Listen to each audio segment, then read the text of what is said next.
Said my name while you collect your claim.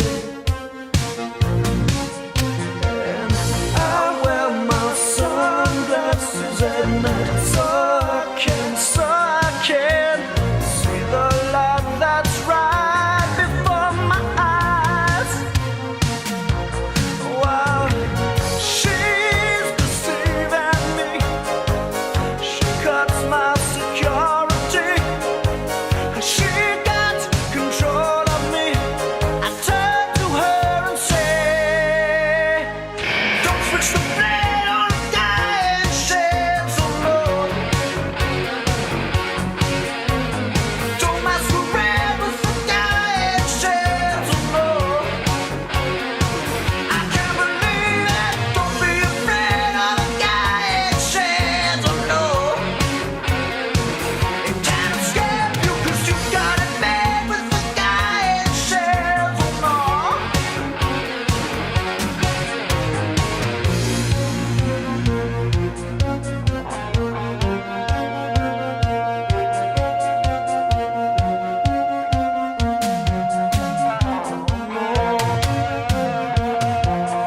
I say, my sunglasses at night. I wear my sunglasses at night.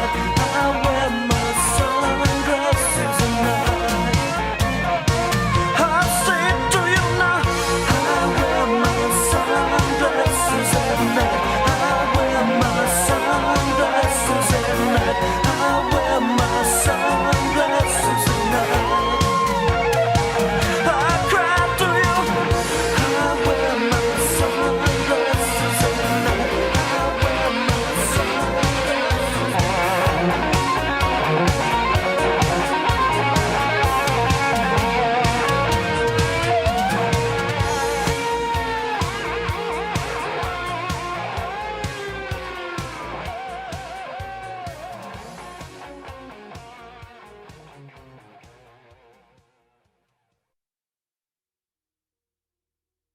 All right.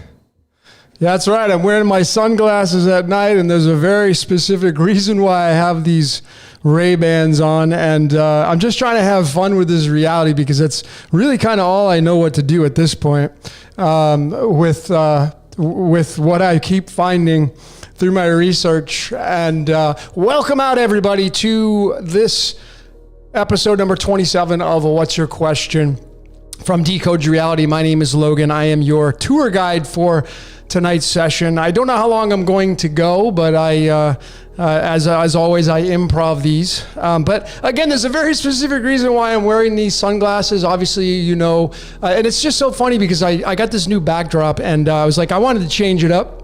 So I got this city one, and of course, I started to decode the movie The Matrix, the last one. I just watched it, The Resurrections. Oh my, what gems were inside that decode. And I had just finished, before I came on here, that's why I was a little bit late, I just finished narrating the Matrix. It's called The White Rabbit Resurrections, decoded. I just finished that just 15 minutes ago. I will be rendering that tonight after I finish this transmission, and I will be uploading it. For those of you that stay up late, those of you that are in different parts of the country, you're just starting your day, you'll be able to probably watch it right away. I'm going to be releasing it after this transmission at some point. And let me just, that's the reason why I'm wearing these sunglasses. That song by Corey Hart from 1983. I'm a huge fan of the 80s. But that, you know, if you know, and I have a few slides on this Matrix Resurrection I'm going to be showing all of you as a sneak peek, but have you started to notice that sunglasses are in a lot of these movies? In my Prison Planet Part 3, I showed how Free Guy had to take the sunglasses and put them on to see. And then in 1988, John Carpenter came out with a movie called They Live. And Roddy Piper had to put the sunglasses on to see that there was a world beyond what he could see without them. And in the movie The Matrix, they're all wearing freaking sunglasses. Why? Why is that? If you start to pay attention like I have, you start to get the comedy of this reality. And man, it is, I don't even know what to say. I'm just, as you can see, I'm doing props, and I got this backdrop just last week, and I wanted to mix it. And this was before I decoded the Matrix, and I brought Corey Hart Sunglasses at Night. Why that song and why I played it. And I have this backdrop with the Night City. And so it's like, why did I get this back? Did I get the backdrop just because I was supposed to find the Matrix Resurrections and the pieces in there to tell us that this reality that we're all playing out is completely scripted? Folks, it's just hilarious what I have to show you with this decode coming out. So welcome out, everybody, to this episode from wherever you are around the world. You could have been anywhere tonight, today, wherever you're at, but you decided to come out here and enjoy this great decoding family. I appreciate all your participation. Those of you that are new, welcome out. Those of you that are coming over from big, let's give some big shout outs, shall we? We want to give some love to my great friend Jordan over at Waters Above Crypto. And we're going to be doing another podcast, I think, this coming week. So stay tuned for that. A big shout out to the Syncretism Society and Santos and Danny and all those over there. Ricardo doing a great, phenomenal job with all the instructors. I haven't been doing much participation in what they're doing, although I just finished my part of the documentary yesterday. So that was pretty cool. You'll be able to see this backdrop. First time I got to use it on camera. So they're in the works of doing that, coming out with that. It will be a professionally grade documentary. So I'm pretty stoked. I'm pretty honored, actually. Really, really, really honored to be a part of that documentary coming out with the Syncretism Society. So get over there, support their channel on YouTube, Syncretism Society in YouTube, Santos and Danny. And, remember, folks, we don't all agree upon everything. We don't all agree upon everything, but we do agree upon one thing, is that we're all interested in going to the same place, which is being free, which is being sovereign. That's why I joke around. People think I'm a Mason. No, I'm not a Mason at all. I'm a free Logan. That's what I joke. And then this free man comes out, and it's hilarious, man, this code, So anyways, and then a big shout out, Devil's Playground. Go follow those work, Nigel and Harry. We've done some podcasts, Decoding the Playground Part 2. Check that out if you haven't seen the second part. But, excuse me. But anyways, welcome out, everybody. I'm just checking your comments here. Yeah, the bricks were cool. I still have the brick back. I got 3 brick backdrops. And talk about those bricks, because some people, I put out the Devil's Playground, and there were people instantly, oh, well, we know what that means, because I got a brick background. I'm like, dude, so I put this long comment. I want to just be very transparent with all of you, just for some of you that are new. I am not a Mason. My parents, who are retired, live in South Carolina, they have a brick house. They live inside of a brick house. Does that make them Masonic? Because they live in a brick house? Come on, people. I got a brick background because when I moved to Mexico, the first place I stayed at was all brick. Not only the exterior, but the interior and the ceiling, the archway. And I lived in a studio, so I wanted to separate my bed from my my computer, my platform I was using. So I bought a backdrop, and I wanted to keep it consistent with the bricks. So I got a brick background. That was the reason why I got it. But of course, you got the morons coming out and just, oh, he's Masonic. There it is. There's the sign. And now I'm mocking people. It's just funny, man. People are just hilarious, man. I'm telling you.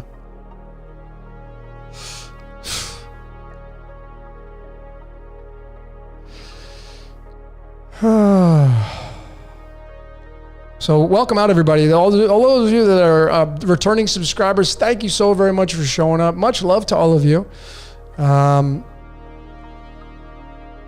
Happy winter solstice. I don't celebrate Christmas, so I appreciate all the thoughts, though. People saying marry this and marry that. That's cool. I appreciate that.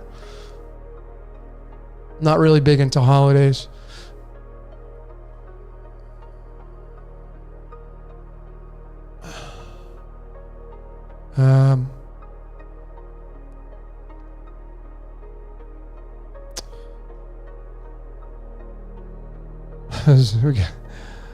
Zach was angry at me for saying that it's not man in control. Well, Zach's a little lost. But hey, man, I'm all about live and let live. So, love is allowing, and I just don't jive with what he's got going on in his channel. But he has a lot of subscribers, and he's done some great work for the decoding world. I'll just leave it at that. But it just kind of stops there for me. I don't watch his stuff really. Sometimes I'll check his stuff out just to see what he's got to say. I appreciate artists and content creators, just like Jordan says.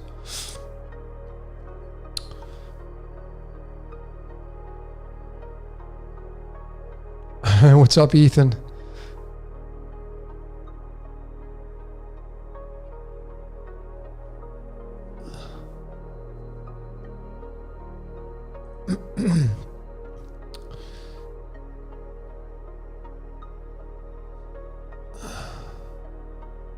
Did I grow up as a JW? I absolutely did. I was born and raised into the Jehovah's Witness organization, and I didn't know any better growing up. Didn't celebrate any holidays, birthdays, limitations on hanging out with people. My mom did the best she could with what she believed was the right thing to do, and as a result, I got made fun of, picked on, the whole 9 yards when you're not standing up pledging allegiance to the flag everybody else is. If you can't go to the Christmas parties, can't do the birthday stuff, you kind of are the black sheep. And that's totally fine, because now I get it why, and I realize exactly what my position was back then as it is now. Everything serves a purpose. So, for me, it's just been easier not celebrating any of the festivities throughout my life than it was to actually partake in them, because I was programmed at that early age to not partake in them. So it's just another day to me.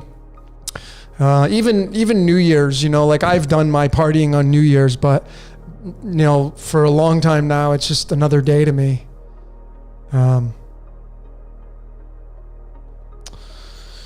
So anyways, let's look at your comments.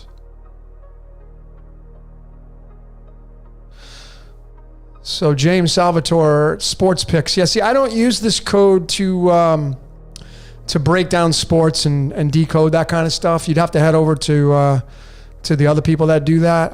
That's not my thing.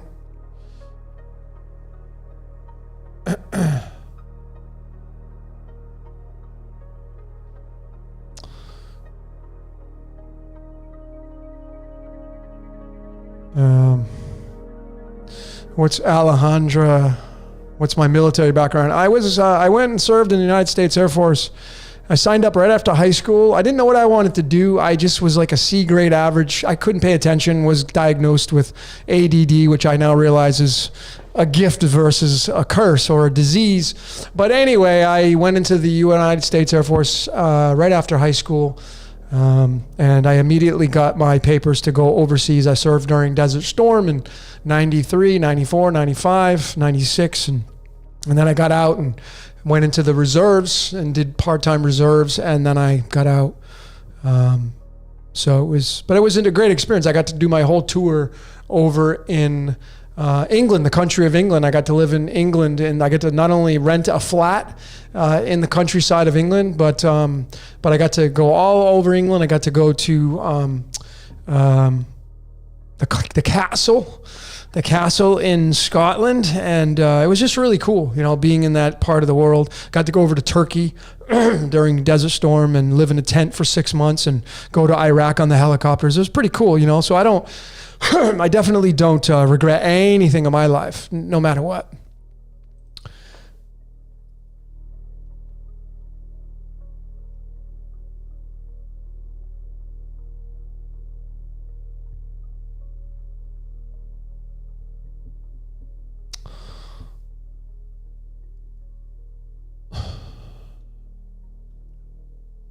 Some of you people are funny.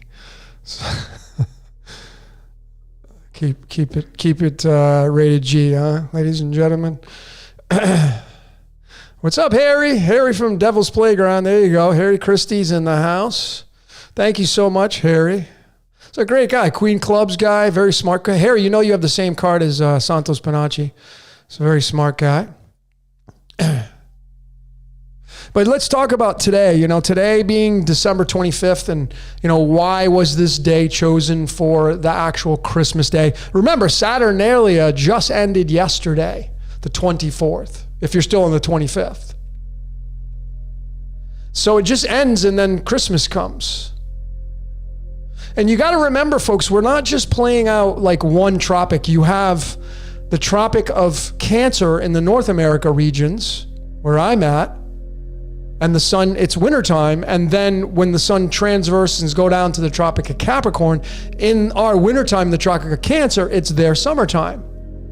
So you have Cancer and Capricorn, the two tropics. Why were those tropics chosen? Who chose them? Why didn't they choose Sagittarius and Gemini or Leo and Aquarius? So anyway, today's December 25th. I'm still here. And this card right here is the card that is the card for December 25th, the Six Hearts card. And what's interesting about this card right here is that it's in the tarot, because the tarot does a great job showing its pictures. But here is the Six Hearts card, which is the Six of Cups. And this card right here is all about going back to being a child again. Nostalgia. Going back to believing in magic again. And it's tied to the official birthday of the Christ according to the church. Whether or not he was born on that day is irrelevant. It's irrelevant. So you have this Six of Hearts card, which of course 6 is tied to the third eye.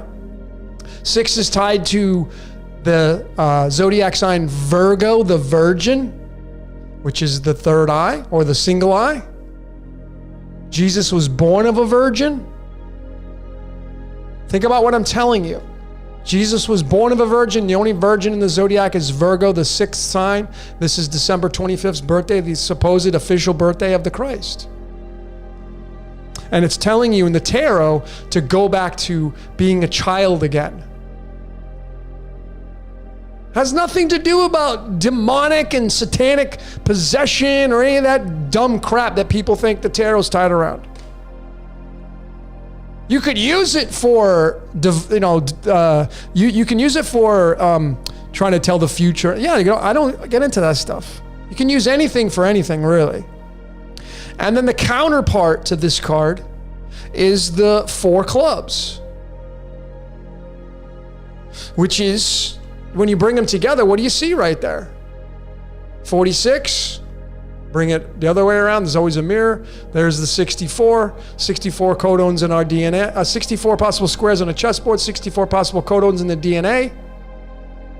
Tied to the birth of the Christ. The church's official statement of that. And then in the tarot, the Four of Clubs, the 17th card. Just remember that the 17. This is the 17th card.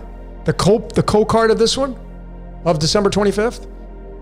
This card right here is card number 17, and that's tied to the words in numerology in the Chaldean, just Chaldean only, the word fish is 17. What was Jesus? A fisher of men.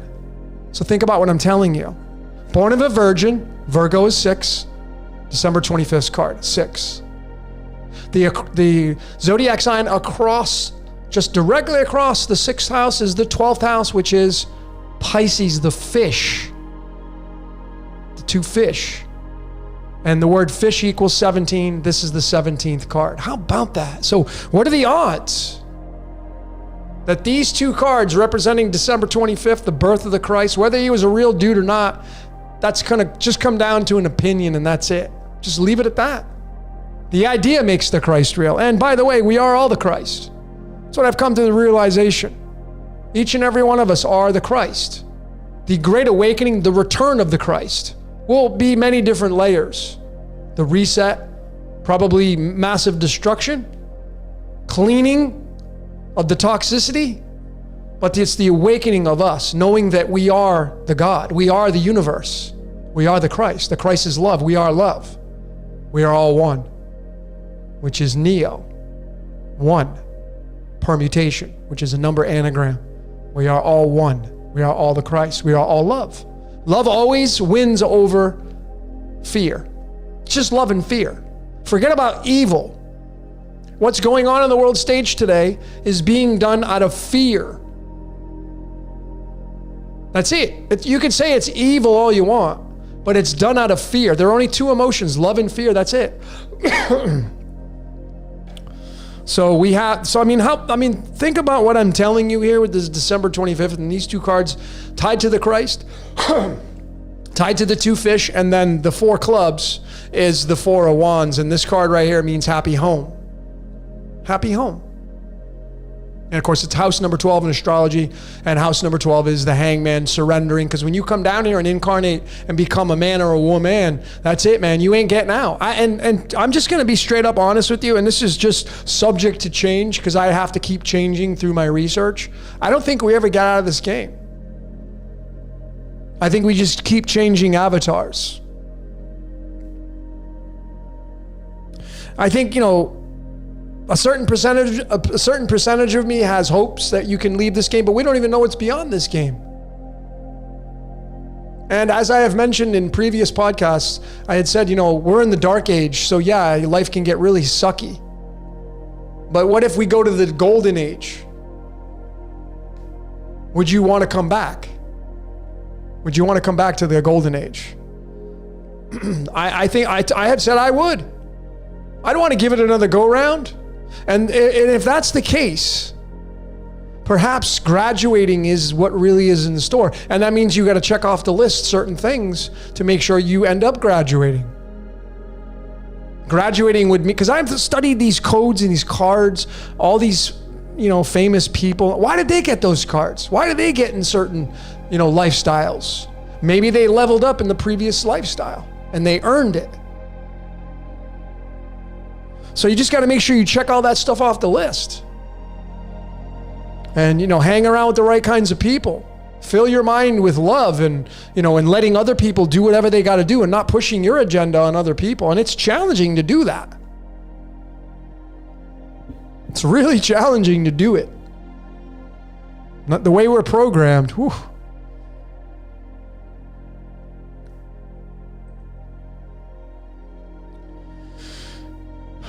So anyway, MRT, we are fish to the gods. Yeah, well, this reality is all about currency. As I've been saying, currency that's why we live in the sea of space. It's about currency. Current sea. The current sea that we live in. The Holy See, the Vatican, the Church. The currency. Currency is 27 in numerology. Tied to the word golden, as in golden ratio. Wait till I show some of you that watch this upcoming one-hit wonder I have on the golden ratio. Flat out, straight out, just like in your face numbers that are undeniable that this code's fixed. And the words that we speak are just magic spells that were already created before you popped out of your mom's womb, and myself and everybody else. Already created. You can go back 200 years and it was already predestined. It was already pre-created.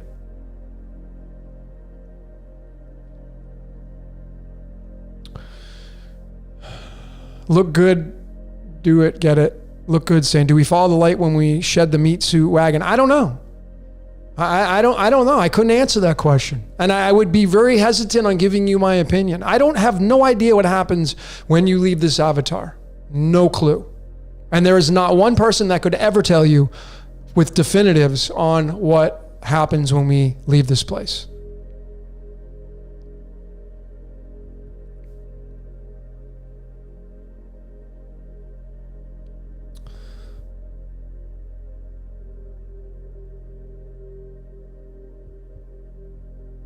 I watched a great documentary, which I would all encourage you to watch. Phenomenal documentary last night. Wow. It's called, let me see if I can find it. Darn it, what's the name of it? It's on Amazon Prime. No, it's not there. Let me see if I can find it. Folks, I want to give you guys this, guys and gals, because it's really, really amazing documentary. If you haven't seen it, you should definitely watch it. And if you've seen it, you may want to go watch it again.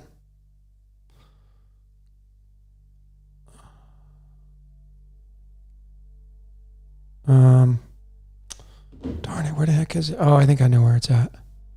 Excuse me, folks, for just bearing with me here.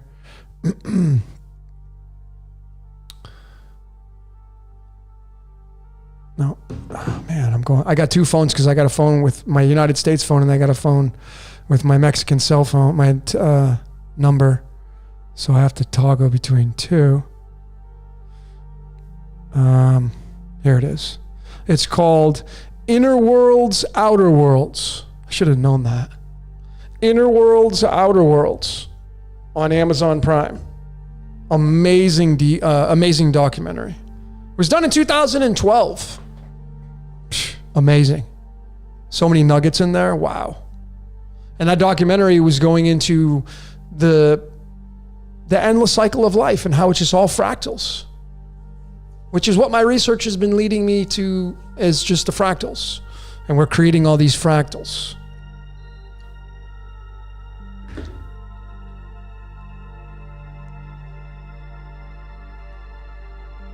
No, I don't have a burner phone.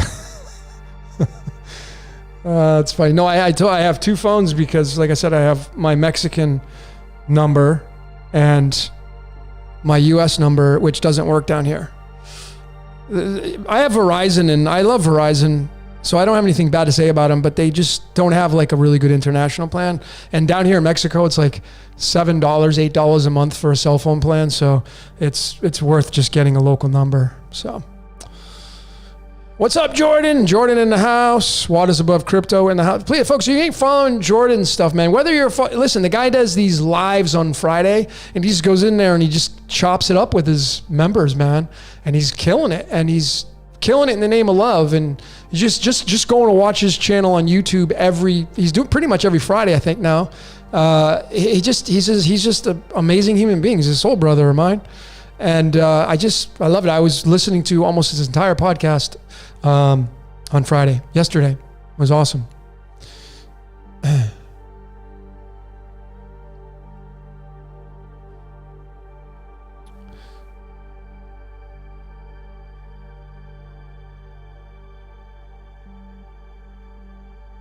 So I'm going through your comments.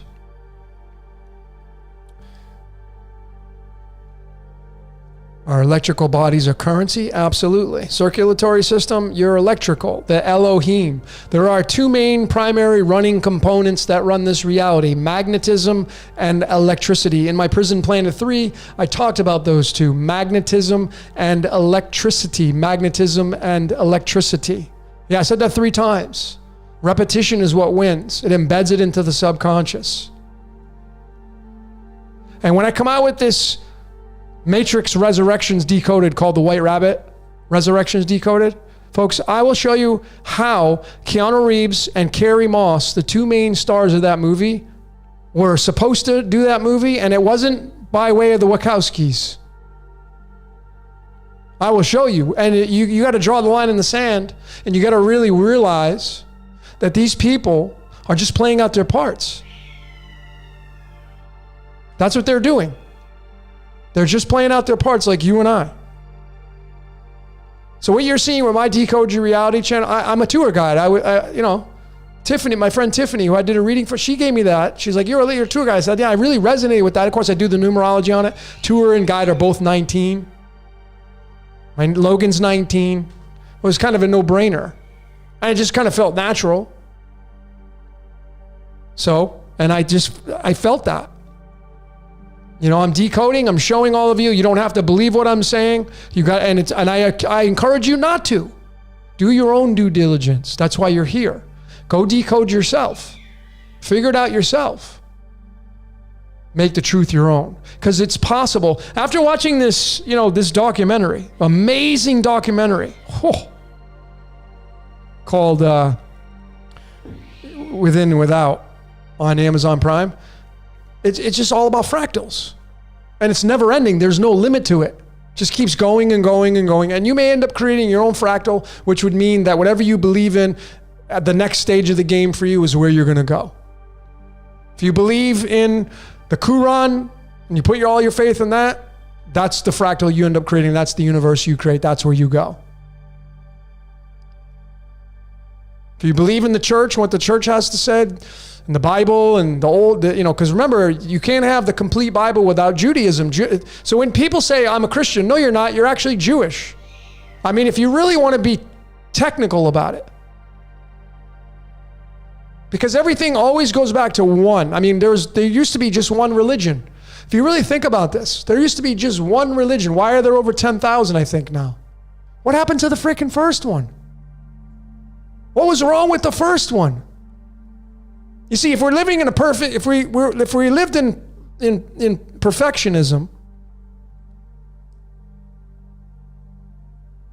there would never been a sin in the first place, number one. So the whole story of Adam and Eve is kind of ridiculous. Because if you're perfect, you don't make mistakes like that. And if you're an omniscient, omnipresent God who doesn't make mistakes, you wouldn't create humans that make mistakes. But anyway, what happened to the first religion? Why are there over 10,000 now? Because people get bored. I mean, imagine you had to eat the same food every day for the rest of your life. You'd go crazy. Imagine if you had to watch the same movie every day for the rest of your life. You would go crazy. Imagine you could only do one activity for the rest of your life. You would go nuts, bonkers. This world, it does not work that way. It runs off of variety. Variety is what it runs off of. And it's all about the survival of the fittest, down to the microorganisms. If you want to really just go check out an amazing channel on YouTube, Journey to the Microcosm. Absolutely blow your freaking mind. Journey to the Microcosm. Amazing, amazing, amazing. Go open yourself up to what you don't see. And you get these single cell organisms, and guess what you get down there? Predator prey. There's no sinning going on down there, but it's predator prey down there. It's the same thing here in nature. You just study nature. Forget everything else.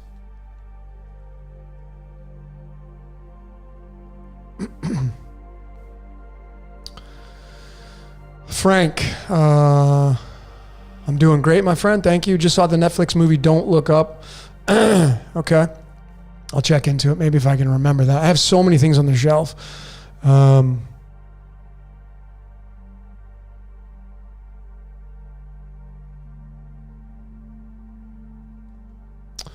James Salvatore, I've lost a lot due to addiction. Well, you didn't lose anything, man. Just go create. You're a creator. If you're a creator, which all of us are, and the majority of the world just doesn't act on that creation. They're just consume. They're content with the things created versus the power to create. That's Neville Goddard.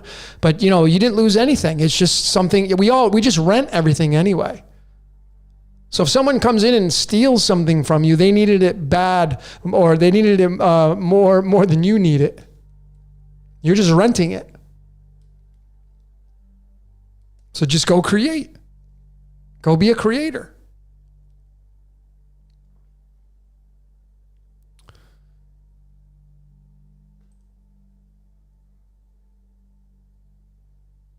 The mind is the biggest problem cancer in most of the world's issues.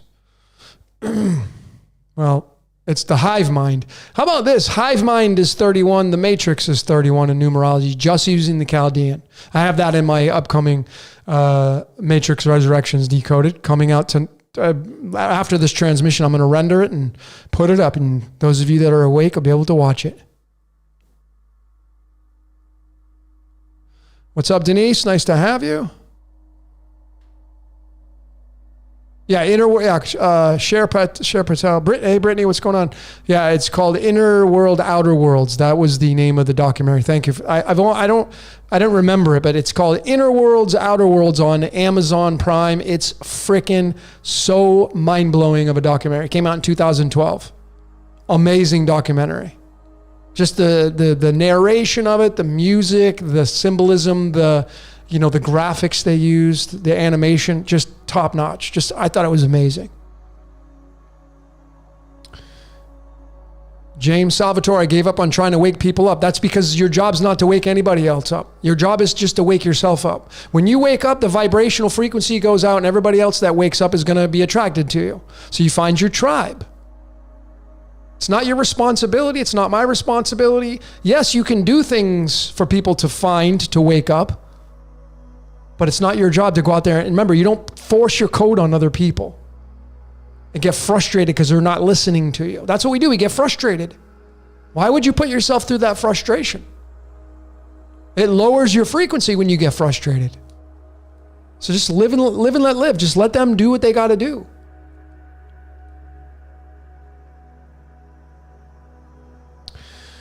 The great crowd in Revelation, no idea. Couldn't answer that. But I do know that in Revelation 21 verses 1, I think, it talks about the paradise and it says there will be no more sea. Go research it. In Revelation, I think it's 21:1, it says that everything will be wiped out and there'll be no more sea.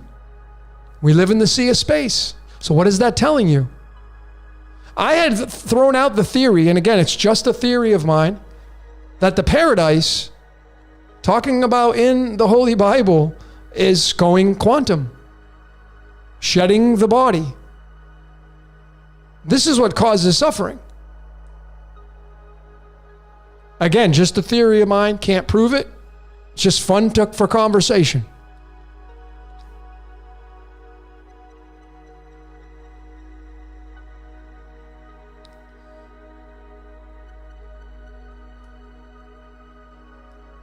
Have I seen Dark City? I have not. I've seen Dark, which was another amazing show on Netflix. Dark.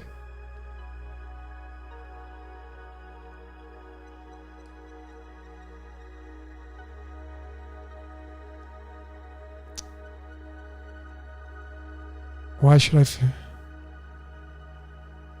Glenn, why should I feed this fake reincarnation soul trap? Well, we don't know if it's fake. We don't know if we're being trapped. You know, I have Prison Planet, right? And we have to have fun with this now. Because prison sounds a lot like prism. And we're all humans, H-U-M, and hue is light.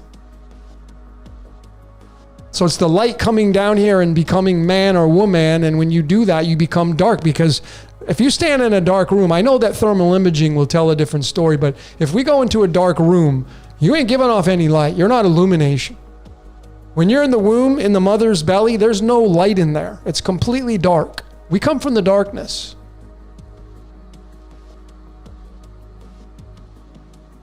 And then the contradiction is, do we come from the light? Are we just light being slowed down into physical matter?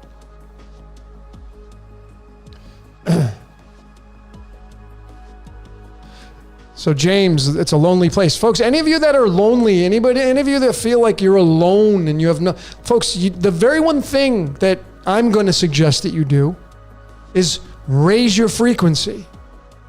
Stop tuning into the static on the world stage. Stop paying attention to what's going on in that world. That world just is a vampire. It wants to suck you dry. It lowers your frequency when you give it your emotions. When you're constantly becoming a better version of you through decoding yourself, knowing who you are and why you're here, you raise your frequency, you level up. And then when you level up and you get to a higher frequency, you'll start to attract people of like mind. So if you're lonely, start going and becoming unlonely by being completely in love with yourself. Not from from that kind of standpoint of like, oh yeah, I love myself and I'm egotistical. No, you got to love your temple. You got to love being alone. You got to love spending time alone. You got to own that space first.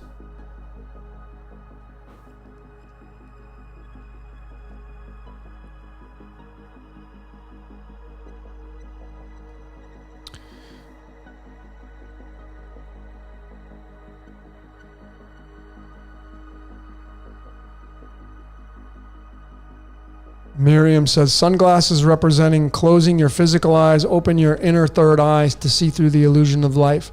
Exactly. It's opening this up right here. Because these two eyes right here, they're your little devils. I've been continually telling all of you, you got to remember, okay, the stars and the zodiac and the sun and the moon, that all runs us. Those are the bosses. And the sun, here's my little fun sun, but here it is. This thing is the white sun. Well, when you go look in the mirror, next time you go look in the mirror, you're going to see two black suns in your eye. And the reason why your eye is round, the iris, is because the 12 apostles sit in there. And in the very dead center is your little devils, the black sun, which it takes in all the light. That's why I say, be the best little devil you can be. You can't screw it up. Be the best version of yourself that you can be. If you have negative people in your life, cut them out of your life. Unless you like that. I see a lot of people, and I'm saying this, I'm like looking in the mirror when I say this because I'm guilty from this, but I see people, they love the chaos. They love it. That's what they're programmed with. That's all they know. So they seek it out. They seek this chaos out. They want to keep coming to get the chaos. And they're relentless. It's just, when are you going to let that go? Just the now moment. And I met another soul brother of mine. His name is Michael Ray. I mentioned him in my Prison Planet 3. And I met him here in Puerto, in Mexico. And what an amazing freaking dude this guy is.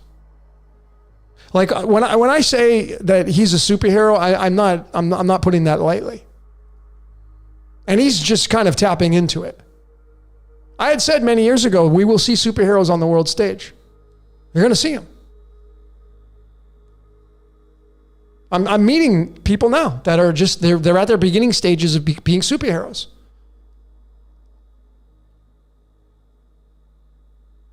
I lost my train of thought, but anyway.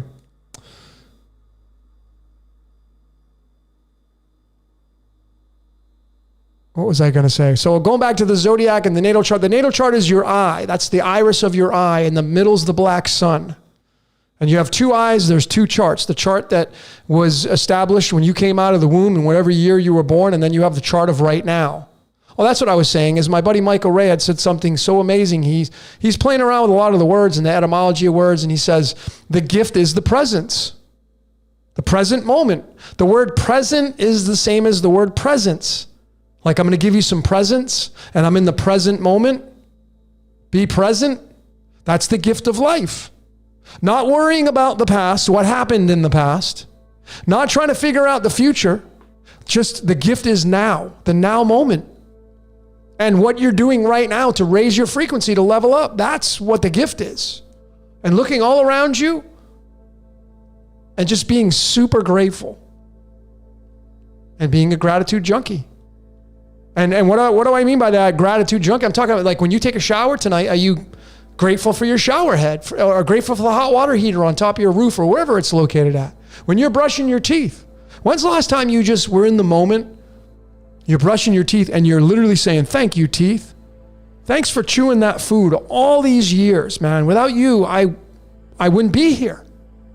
And the saliva and the digestive enzymes and the cells in your body. When's the last time you actually had a really heart-to-heart conversation with all these layers in your life? Next, those of you that are runners, when's the last time you gave thanks to your legs and your feet and your sneakers for carrying you along all these miles when you run? That's the level of gratitude that I strive to live at, personally.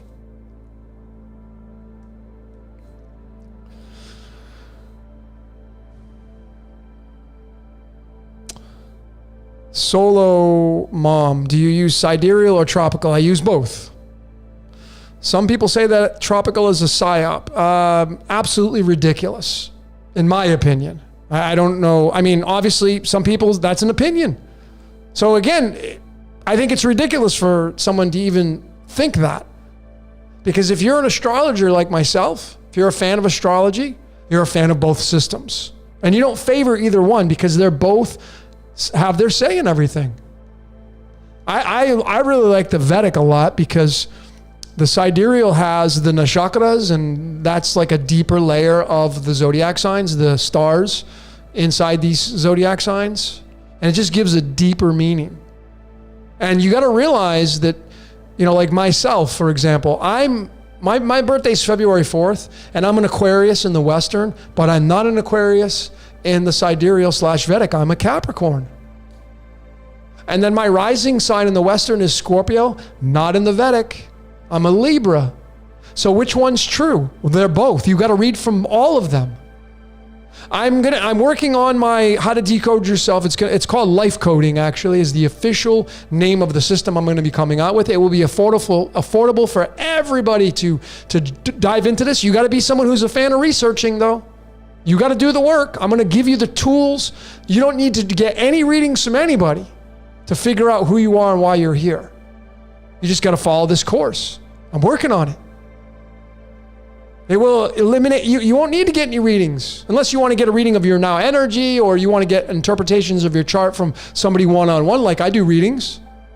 But I'm going to show you how to cut that middleman out, how to go and use the internet to I know thyself, to figure out who you are and why you're here. And it's limitless. I have found a system. I created it. It's called Life Coding. I'm stoked. I can't wait to finally come out. I'm going to be kind of dedicating a lot of my time to that. And those of you that really are on a budget, you'll be able to fit this in your budget, to break yourself down and decode yourself. Far beyond the How to Decode Yourself video I put out for free last year.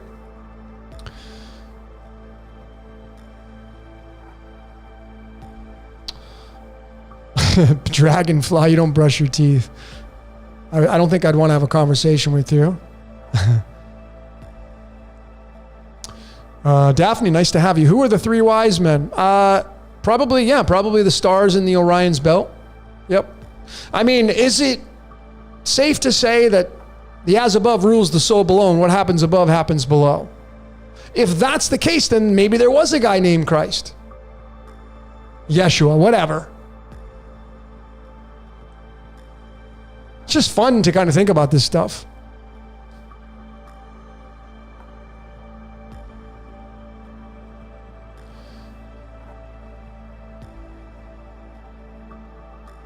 So, I got Steven saying PSYOP as well. Folks, I mean, at what point do you draw the line and say, is this, like in your truths now, is this real or is this a PSYOP? Because you could say anything's a PSYOP. Everything's MK Ultra. Me and Jordan and I did a podcast on it, deception versus influence. And I just said, personally myself, I don't believe in deception. We call it that. Everything is just is. It's just influence. It's just energy. When you go watch that documentary I mentioned, whew, it's a real buzzkill for some people using certain words. Because you can't, when you scrape away all the words that we use, the adjectives to describe the nouns and the verbs to describe the action and stuff, you get rid of that. You eliminate those. What are you left with? Well, Star Wars did a great job. They said it was the Force, and that's exactly what it is. And down here in this reality, you have the antagonist and the protagonist, superhero and villain, black and white, good cop, bad cop. White blood cells, bacteria. It goes on and on and on. There's no cells that are sinning in your body, folks. That's ridiculous. The white blood cells would never have a freaking job if they didn't have bacteria invading the body and whatever else invades the body. Think about it. Use your common sense and logic. Your white blood cells wouldn't have a job if there were no invaders coming into the body. So obviously they were created because there's invaders that are going to come break you down. I mean, it's pretty common sense.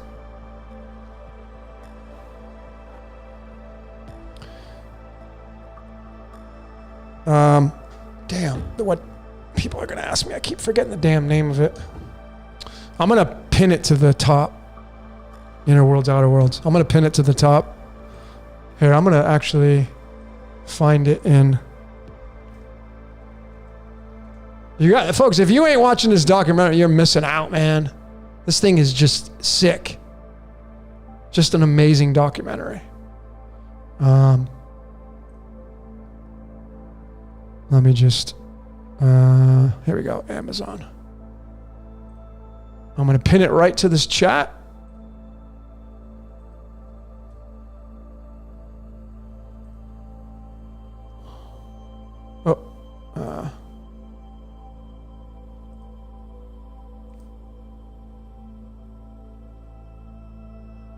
All right, there it is. I pinned it at the top of this chat. Those of you that are interested, haven't seen the 2012 documentary called Inner Worlds, Outer Worlds, just highly recommended. Just so enlightening, so refreshing. I watched it twice. I listened to it when I was decoding in the background, and then I went and watched it. It's just phenomenal.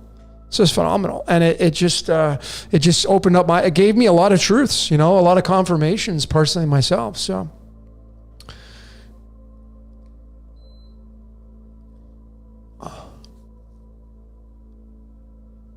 E. Sully, in your opinion, is the sun 666 or is Saturn 666? Well, I know the sun's 666 because the magic square of the sun is 6 rows of 111. And when you do the breakdown of the sun and all that kind of stuff, it's 666. The as above is the 666 beast called the sun, and the so below is the 666 carbon-based man.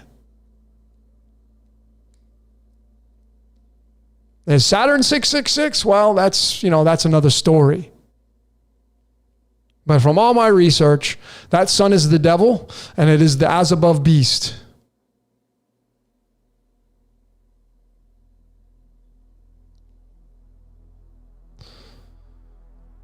How is Santos doing? He's doing great. I just saw him the other day. He's doing good. We're going to start going out and I know I'm going to be part of that. We're going to start going out and going on locations to some of the, like Chichen Itza and some of these pyramids, and you're going to see him. Because he has a field day when he does that kind of stuff. So it's in the works to do these, live transmissions, probably recorded, but we're going to be going out on location around here in the Riviera Maya. So it's going to be fun.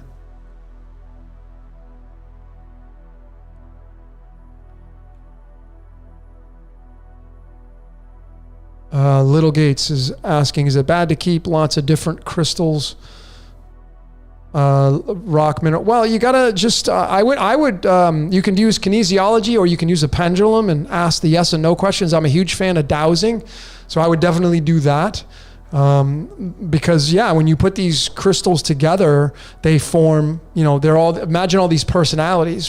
Crystals are personalities. So imagine bringing, if you have like 50 crystals in a cluster, imagine bringing 50 of your friends into a room. I mean, that's 50 different codes, all kind of trying to, speak and talk and, think. And so I think it's the same thing with these gemstones. But I don't have a lot of gemstones. I do have, so like I got my moonstone here. I got my pyramids. I have some crystals. I test crystals out at night. I put them by my bedside. I'm constantly doing kind of like magical things to see what kind of energy rubs off me when I sleep, because I love sleeping. Pyrite is amazing, D348. I love pyrite. Gary, thank you so much.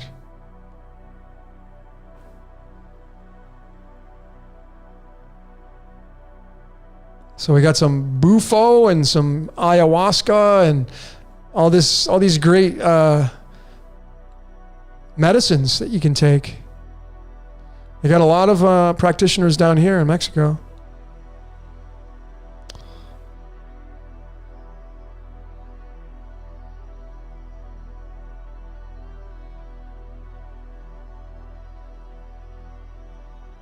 Need to start meditating every day. I mean, folks, when I can honestly tell all of you that I don't meditate every day. I strive to, but I catch myself when I don't. And I encourage people to do it. Does that make me like one of those people who don't follow my own teachings? Well, you could say that, right, technically. But I strive to do it. And the way to meditate, in my opinion, is to do it in a rhythmic pattern. So for me, the way I recommend people do it is put a timer on your phone, plug your headphones in, and put on some solfeggio, or I like Rain and Thunder myself. and then hit your 10-minute timer. And you close your eyes, get into a comfortable position. I prefer sitting up.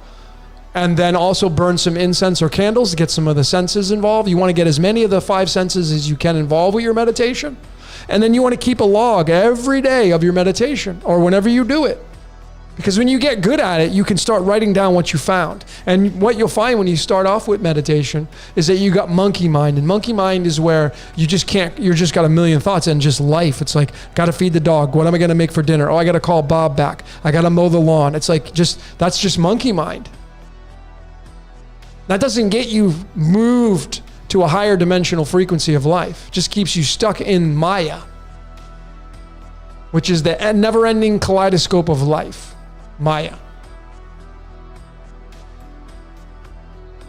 So just keep your logs of meditation and follow. When I do my readings, I show people with your moon position, when you were born. Are you born on a waning gibbous, waxing crescent, waning crescent, full moon, new moon? And then what sign it was in, and then you want to try to match that up with the calendar of the zodiac. And when you get a match of that on the calendar, your ass wants to be out meditating, feet on the ground if you can, grounding, and you want to be meditating under the moon you were born under, an exact replica of that. That's what I teach anyway. But those of you that have, especially those of you that have planets, like in your 6th house of astrology, which represents the single eye, the third eye, whatever you want to call it. If you have any planets there, you got to read from that. Especially those of you that have Jupiter there. Whew. I'm having to really, I may have to end up scrapping some of my beliefs. It's going to be challenging because I keep tinkering around with the planetary positions. Someone had just emailed me. I can't remember who it was. I apologize. Someone had just, actually, let's see if I can find it. Who is it? It was, I can't find it. Anyway, someone had emailed me and said that I should take a look at the planet lineup again, and they were saying that Saturn is planet number 7, not 6, as the world tells you. The popular vote is 6, and it kind of makes sense because if Jupiter is the 6th planet, we're told Jupiter runs the throat, the 5th chakra, but if Jupiter is the 6th, think about the synchronization of this. This is pretty big. Jupiter has the all-seeing eye on it. So if Jupiter's the 6th planet lined up with the 3rd eye and it has the all-seeing eye on it, that's pretty big. And then Saturn has the rings, which is the crown. And then Uranus would be the father of Saturn, which would be in planetary position number 8. So it really it throws me off, and it really challenges my own beliefs that I've adopted, trying to figure it out. And Jesus, that would be Jesus being born of a virgin, which is Virgo. Virgo's the 6th sign, 6th chakra is the 3rd eye, and it would put Jupiter there. Jupiter, Jesus, Zeus. It kind of fits that. It's tough, man. It's tough to figure it out because it can go so many different ways.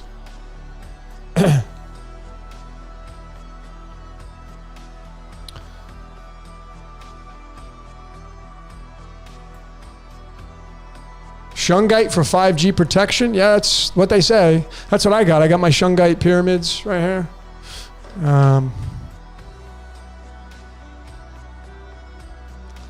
I got some Moldavite as well. I got Moldavite by my bedside. I have my friend Devin Kajust give me a piece of Moldavite.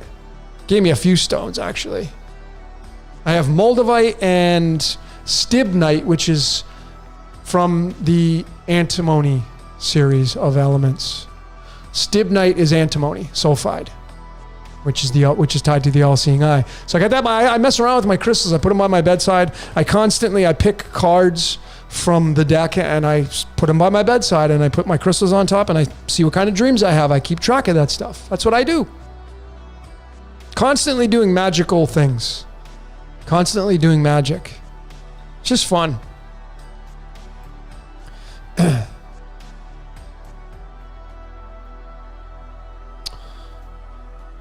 Oh, Christine Buckley, thank you.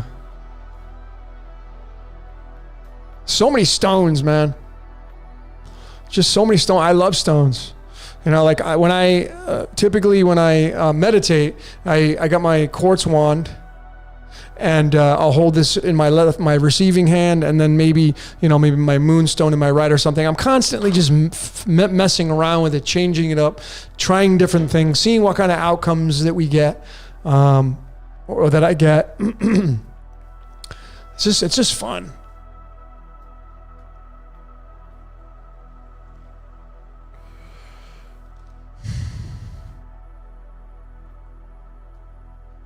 Steven, have I seen the movie Infinite?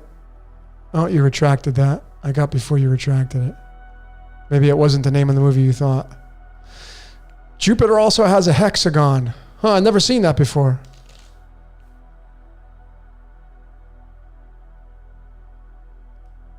Obviously, if you take Jupiter, if Jupiter is tied to the Christ, and Jesus said, no one gets to the Father except through me. So obviously it would be Saturn and the Star of David and all that stuff.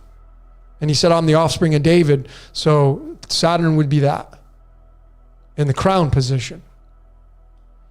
But then you have Uranus, father of Saturn. Uranus, and it's uranium. And let me tell you, man, that one, I showed him my Prison Planet 3. That's a big deal energy. I really resonate with that. Where's your Uranus at in your astrology chart? What house is it in? What degree is it at? What sign is it in?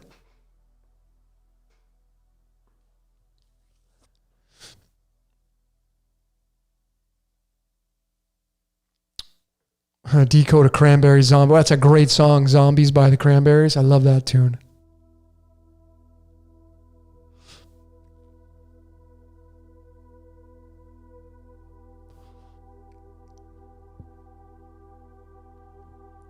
Jupiter has the all-seeing eye on one side and the hexagon on the other.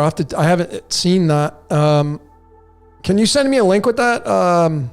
I can't pronounce your avatar, but Great White North. My email's decodeyourreality@gmail. Whatever you found. I mean, I can go check it out, but I might forget. I would love to check it out. Tied up. Do you think the current dark age goes back beyond 6,000 years? Maybe. I mean, it may be, these ages may just be going 200 years. 200 instead of 2,160, it's only 216 years. I did the podcast with Syncretism Society. They had the gentleman on there who was a rather expert on the mud floods, Campbell, and I had thrown that at him because he was showing how the buildings, the windows were so far close to the ground. It doesn't make sense that the windows would be that far down. So it would make more sense that there were more layers of earth that continue to pile down on top of these buildings. And he was showing buildings that were, 200 years old, 300 years old. And I had thrown that. I'm like, maybe the years are not 2,160, but 216. And then we have some kind of event that happens and changes everything.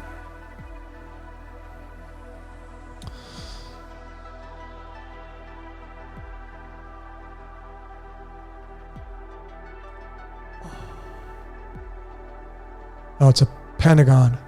Pentagram, you mean? Pentagram.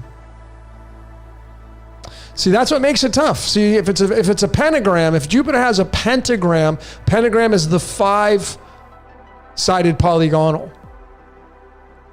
Or the 5-sided shape, I should say. And that's man. One arm, one head, 2 legs. That's 5. And, remember that the 5th house of astrology is run by the sun. And could the sun be the son of Jupiter?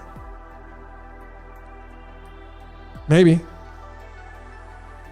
So the 5th house, when you take Jupiter runs the 9th house and the 5th house is operated by the sun, and 95 is, whenever you see 95 when you decode, that's the I am. It's the element Americium. It's the I am that I am. The I am. But the 5th house is run by the Hierophant, which is the dictator, which is our identity. It's your primal ego.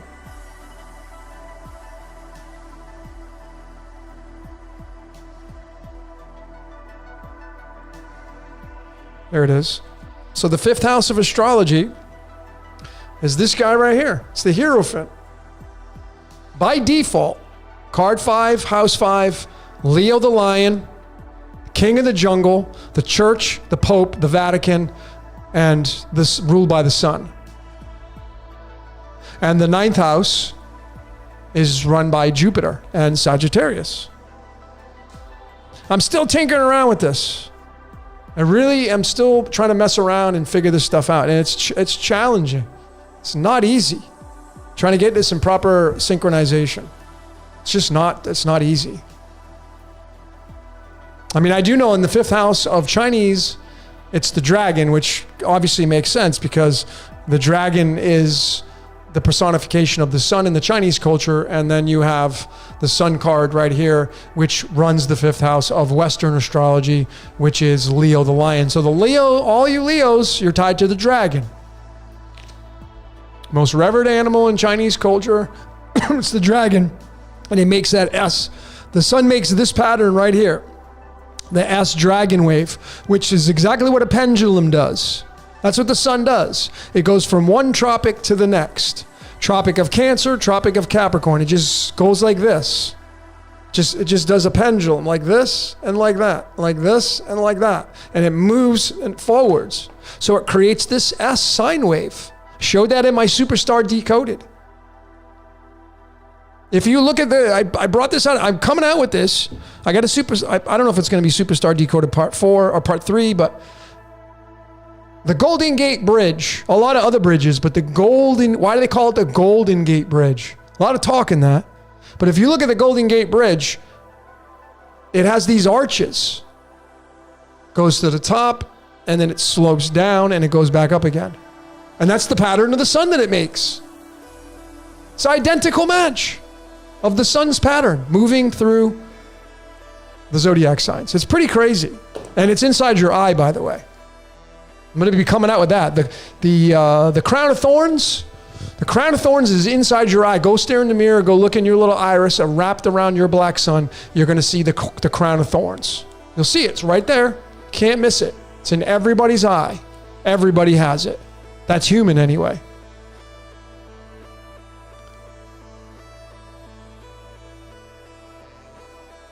Silvana, I'm a 4 and number 13. Great number combination. People are just scared of certain things in life because of programming or experiences. And if it involves like pain and suffering, they get scared of it. But a lot of things that people are scared of, they just adopt it, and they don't know what they're adopting. They just adopt it. Like their friend's like, oh, don't do that. And they really trust their friend. And so they'll just adopt it. But the 4 and the 1, 3, it's pious. Folks, you want to see how ridiculous this code is. It's coming out in my upcoming Matrix Resurrections. But Keanu Charles Reeves, he was born on September 2nd, 1964. Those of you that are fans of numerology, if you add up the 9 plus the 2 plus the 1 plus the 9 plus the 6 plus the 4, September 2nd, 1964, if you add all those up, you're going to get the number 31. And there's pi right there. 31's the total outcome of Keanu Charles Reeves' birthday. And then you reduce it down to the 4. 3 plus 1 is 4. You get the 3.14 right there in the guy's freaking birthday. Right there.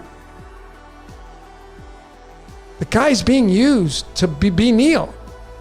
And he's enjoying every moment of it. He's got a very fortunate card. He's got the 9 diamonds card. And he's got the 9-2 birthday. 92 is uranium, Uranus. It's the you. It's you and me, baby.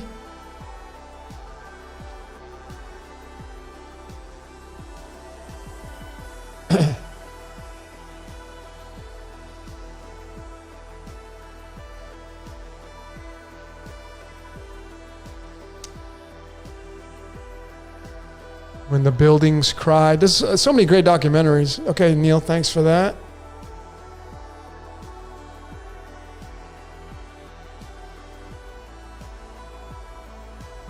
Steven, if we started making decodes of songs, could you make a playlist on your channel? YouTube limits you. I think you can only make 3 playlists. I think. I'll have to go look. But you can, I think when you go to my channel, let me see.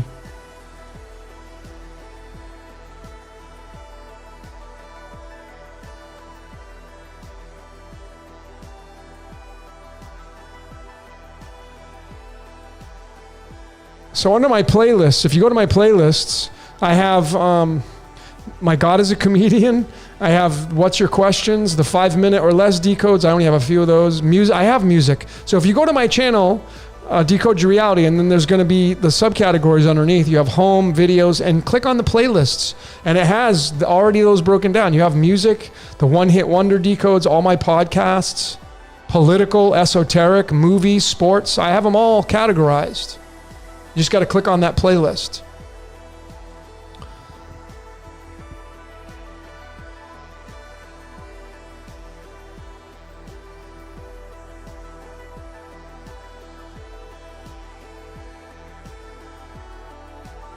Frank, is it better getting Ephemeris to do your natal chart? I just like going to, I use astro.com and then astro-seek.com for my sidereal. And I just go look at my charts there. But like I said, I got this life coding system coming out soon, and anybody that's on a budget, you're going to be able to afford this, and it will completely change your life. If you're somebody who does research now, you got to put the research in. You can cut out the minute. You don't need to get any readings. You can do it all yourself, and it's limitless. And once you have this system, you can break down anybody that you have their parameters, and you should be partners, and you should be doing that. Because once you know how your partner behaves and acts, why would you get mad at them for doing a certain thing? That's why relationships end up failing the majority of the time, in my opinion. It's because it's somebody trying to push their code onto somebody else. And it's like, well, this is your code. Just let them be them. Once you figure out how they operate and how their code works, why would you ever get mad at them for showing up that way? Now, I mean, don't be a dink. You know, that's a little bit of a different story, but...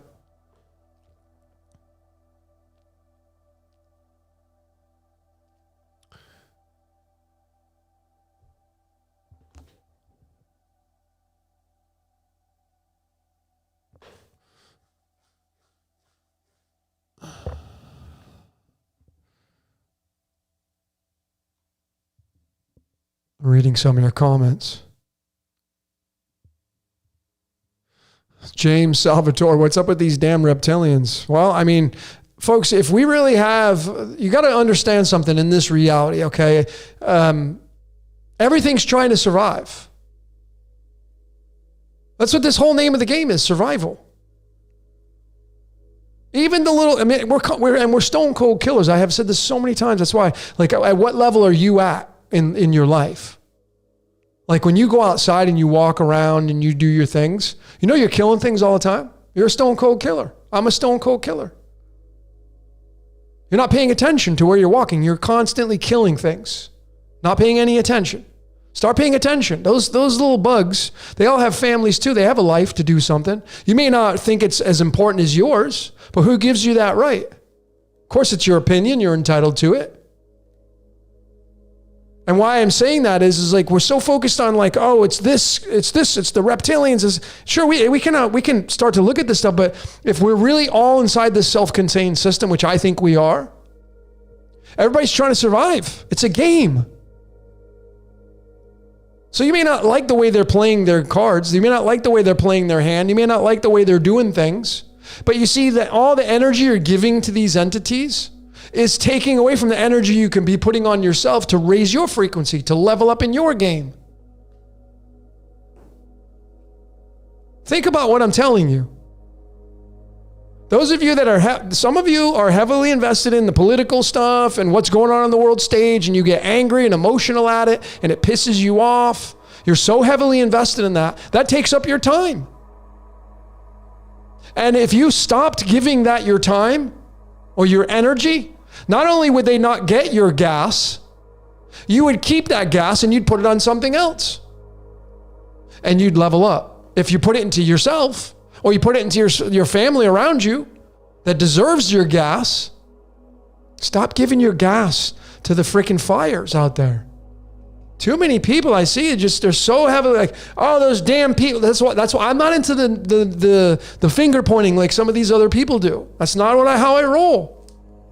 Because I know how the machinations of this reality work. Sure, I'm not a fan of what some of these people are doing. I'm not a fan of like people that are primal and service to the ego and all about themselves and they're really trying to screw up your life and everything. I'm not a fan of that, no.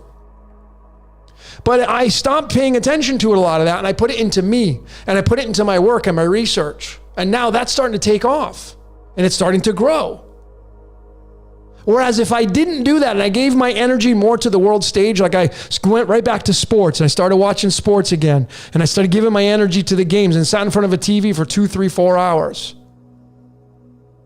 And I started putting my energy back into politics and I started putting energy back into like, oh, well, I think they're going to win the race and then the voting and all this other crap and the governments in the states. If I started giving my energy to them, that energy would be energy they get. Whereas now I stopped a lot of that years ago. But now, especially when I came to Mexico, it's no static, little static in my life. I don't pay attention to the static.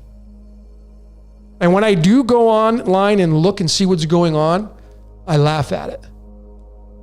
Now, I know there's tragedies going on. I know people die. I know real people pass away. I know there's murdering going on. I'm not saying I'm laughing at that. But when you know how this game is operating, you go right back to what Jordan says, love is allowing. So if you just shut it off and not pay attention to the static, what would your life look like? So many people, what happens when you push up against a wall? You ain't moving it. That's what some of you live your life like. You push up against stuff hoping that it'll move. Start pushing into your life. Start becoming a better version of yourself. Start giving your gas to yourself.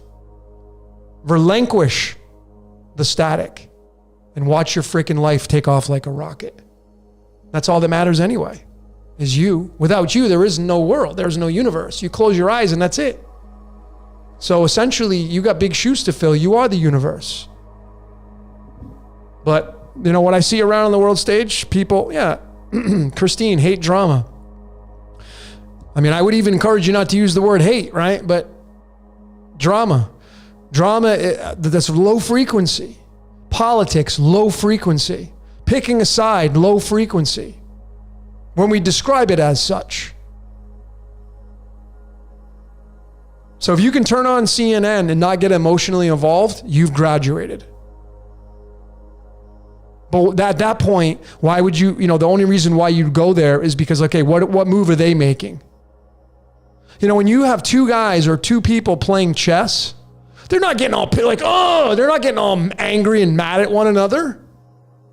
They don't even say a word. They just make their move, click the button. That's chess. They're not getting all pissed off and angry and emotional and crying over a move. No. Because number one, they treat it like a game. If they win, lose, doesn't matter. There's no such thing. And then two, it's all about being cool, calm, and collective and being in the present moment, blocking out the outside world. Some of you love your shit. You love your, living in the past. Everybody's out to get you. Or they're doing something wrong. How long are you going to keep living like that? How long are you going to stay in that kind of energy? How long are you going to continue to go tell your family what they should or shouldn't do about whatever's going on the world stage? No one asked you. And I'm being very literal and blunt here because it's like, you deserve the very best life, but some of you just give your gas away. Like it's going to mean something. Folks, take your freaking power back, man. If we have any free will, this message is for you. Take your power back. Stop giving your gas to somebody that wants to freaking make their fire brighter and stronger. Some people know they're doing that. And you're just glad to give them your gas. Like, here, let me fill you up for the day. Don't worry about it. I'm not going to charge you anything. You just dump all your emotions on these people. That's why the world sucks. That's why the world's messed up right now. Too many people are not paying attention to their own lives because they're too heavily invested on what's going on outside of their life, because it keeps them busy enough not to have to focus on their life. A lot of you don't like your life. So you just sweep it under the rug and you go focus on the world stage because it's safe there. You can go play, you can do the blame game, like, oh, they're doing wrong and they're the ones and they're doing it's because of them and they and them. It's always them and they. It's their fault. It's never your fault though. It's just funny.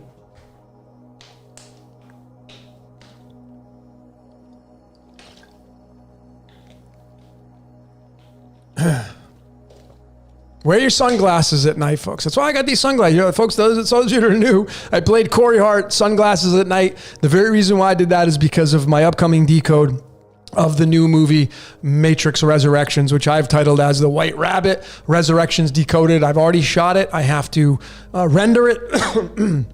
I didn't get a chance to do that. I wanted to come on here and fulfill my my commitment to tonight. I'm trying to be as authentic as I can and follow through. But yeah, Christine, sweep your own porch.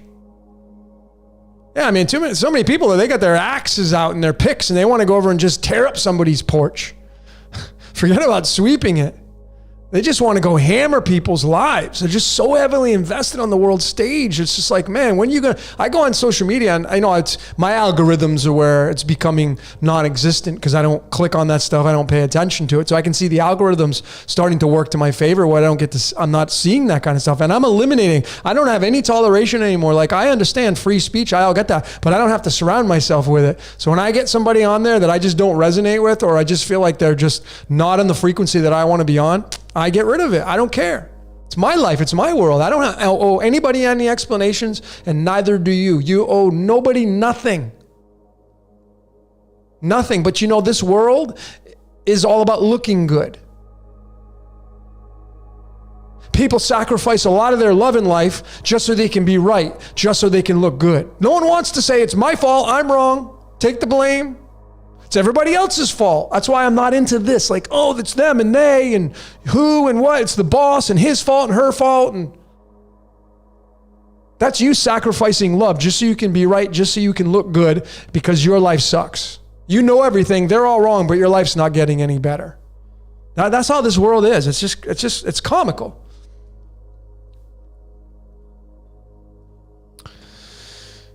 Whew, anyway, that was my rant for the night.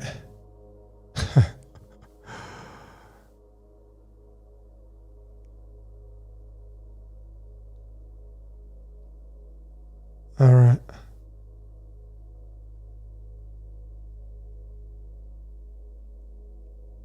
James, I need your help on meditation. So I don't know if are you asking me for that, a meditation? I'll go through my rundown of what I suggest to all the people I do readings for and people that come to me for meditation. If that's what you're asking, just shoot me another question there.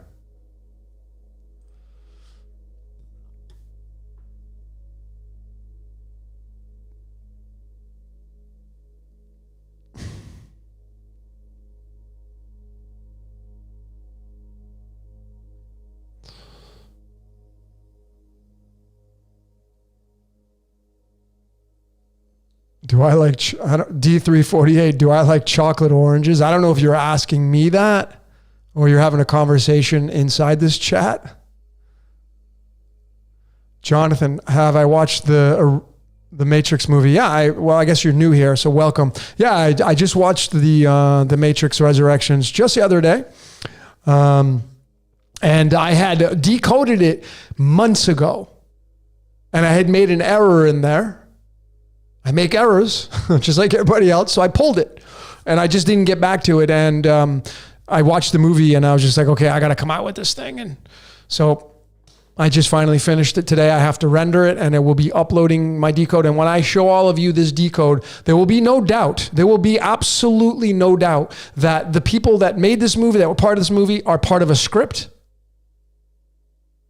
and they're being used. That's it. That's my final answer. That's my final answer. And I'm not here to win anything. I'm not here to win anything. I don't care.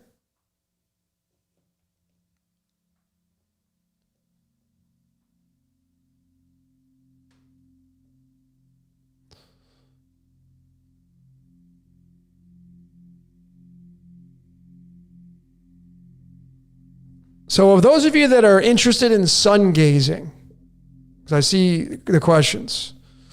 So sun gazing is an ancient old technique, and it is where you obviously stare at the sun or gaze at the sun.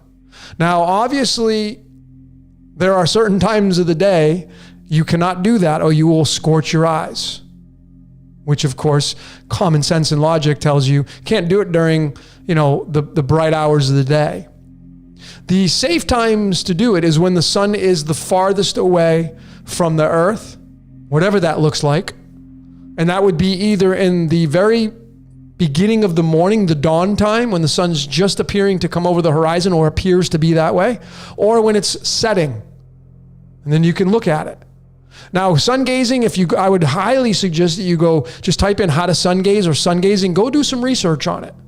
And you'll find that people will tell you there's certain parameters. There's like a methodology to this where you can look at the sun and you just do it in increments and you work your way up. And you start off with like 10 seconds. And you do it every day. I have somebody in this chat. I don't know if they're here now. Can't remember this person's name. This guy says he has cured he had a prescription, eyeglasses. He got rid of them through sun gazing. I can't remember how long. I think he did it for like 7 months or something like that. Doesn't wear glasses anymore. That's what he says, or she says. And I buy into it. I buy that. Because the sun's energy, man, when you receive it, if you start to study that, it's a healer.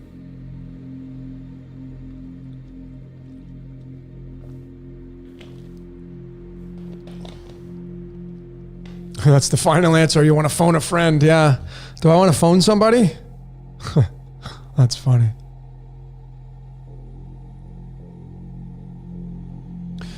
You would get a little Gates. I would get a migraine sun gazing. Well, you'd have to be. Are you staring at the sun for like 5-10 minutes? I mean, for 10 seconds, 20 seconds.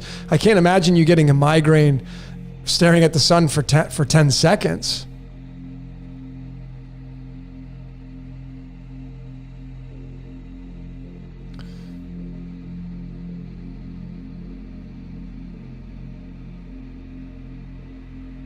So I guess, some of you, it's pitch dark here. Yeah, we're in the northern hemisphere.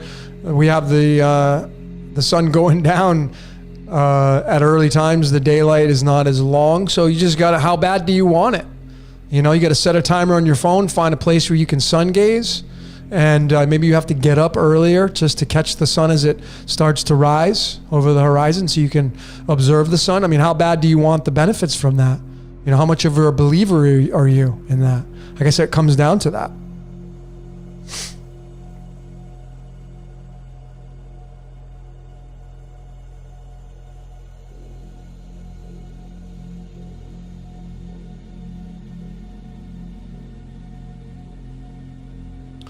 Sylvania, how kind of you to stop by and share your... I don't celebrate the holidays, so this is just a typical day for me. But I try to do these. I think I'm going to start doing them like every other Saturday because I got so much going on, but I'm trying to at least fulfill that.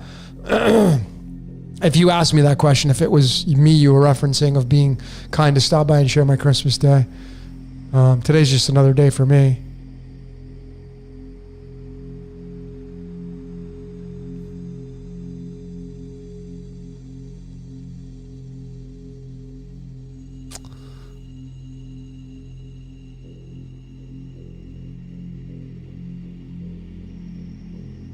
Little Gates, you were going 10 hours? What? There's no possible way. You must be joking. I'm assuming that's joking because you couldn't go 10 hours unless you were staring at it at high noon, which would burn your eyes out. So I would assume that's humor on your part.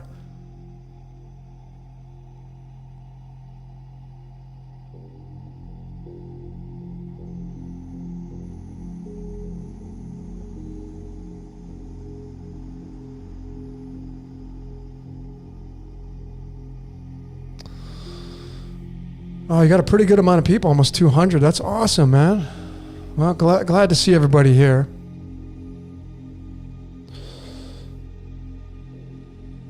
Milo, what's my thought on star seeds? I mean, if that's what you believe in, I mean, you know, as a kid, I would always just, when I look at the stars, it was always Orion's belt, always.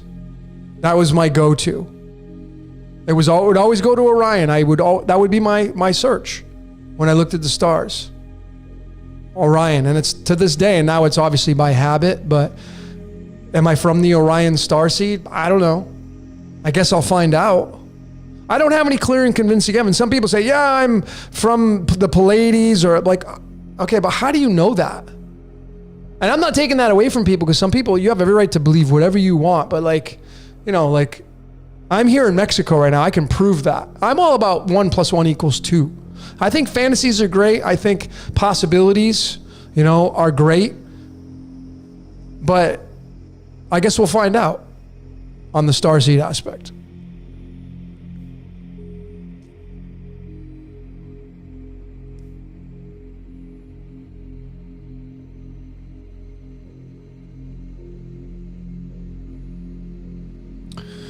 MW, great letters, M and W, 13th letter, 23rd letter, forming the sign of Aquarius, man and woman. What are your thoughts on life card Queen Clubs? Well, the Queen Clubs is the 25th card in the deck. And all of you should go study your cards. I don't have them all memorized, but obviously I do know a Queen Clubs, a very, very good friend of mine, Santos Bonacci. He's got the Queen Clubs. Look at what he does. The club suit, this suit right here, is the suit of the mind. It's the suit of the mind. It's the air suit. So those of you that have any clubs, if you're 9 clubs, king clubs, queen clubs, 4 clubs, it's the mind of the cosmos. Fire, air. The air that feeds the fire. The air suit, and it's the mind representing the wands in the tarot. So the queen, of course, is the queen bee, royalty, but highly intellectual. Santos Bonacci. Well, just go look at what he does from a intelligent level. He's the pure essence of that. Queen Clubs. Kevin, my friend Kevin in LA, he's Queen Clubs too. So I have a lot of friends that are Queen Clubs, actually.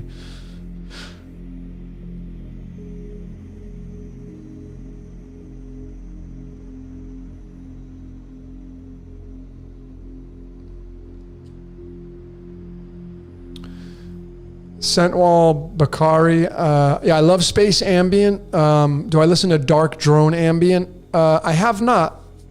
If I remember all, if you any of you, if you have music recommendations, like what I have playing right here, this music, this is my favorite artist, and this is what I play primarily through my presentations. The gentleman's name is Dreams. Well, I don't know his name, but Dream State Logic.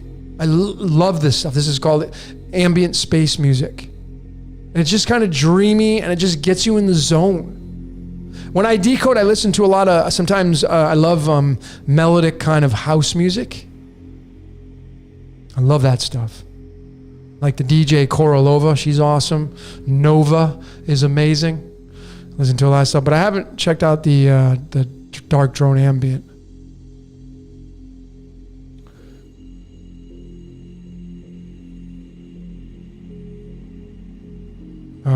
Claire. You got the medicine cards. Very cool. So those of you that want to do your totem poles, which I'm going to highly suggest that you do, your totem poles. You don't. It's a very sacred space. You need to treat it as such. I would highly recommend that you do. I learned from a Cherokee shaman in California, right outside of LA, in a town called Ojai. This beautiful man, born on the 96th day of the year. His name was Patrick. Cherokee shaman. And a lot of you have done that, bought the medicine cards, and the totem pole is a one-time thing. I did a video on that. You buy the cards, you can get them on Amazon or other platforms. You should probably get the book too as well if you want to read about the cards, to figure out what animal and what energy or insect or reptile you're living through. as you go through these 13-year cycles. So yeah, Claire, I mean, I can check it out, but you got to really read the animal that you're living through, or insect or reptile that you're living through right now, and that's going to tell you what chakra and energy and all that kind of stuff. I'll take a look at it though. What about the hypnotized people who claim to live in different planets as Palladians? I don't know. It's just, these are all things that I would just give. That's just fun for conversation. There's no way to prove it. I've never met anybody who is from a different planet. And if I met somebody from a different planet, I'd be like, can you take me there? I want to go. Can I check it out? I'm curious.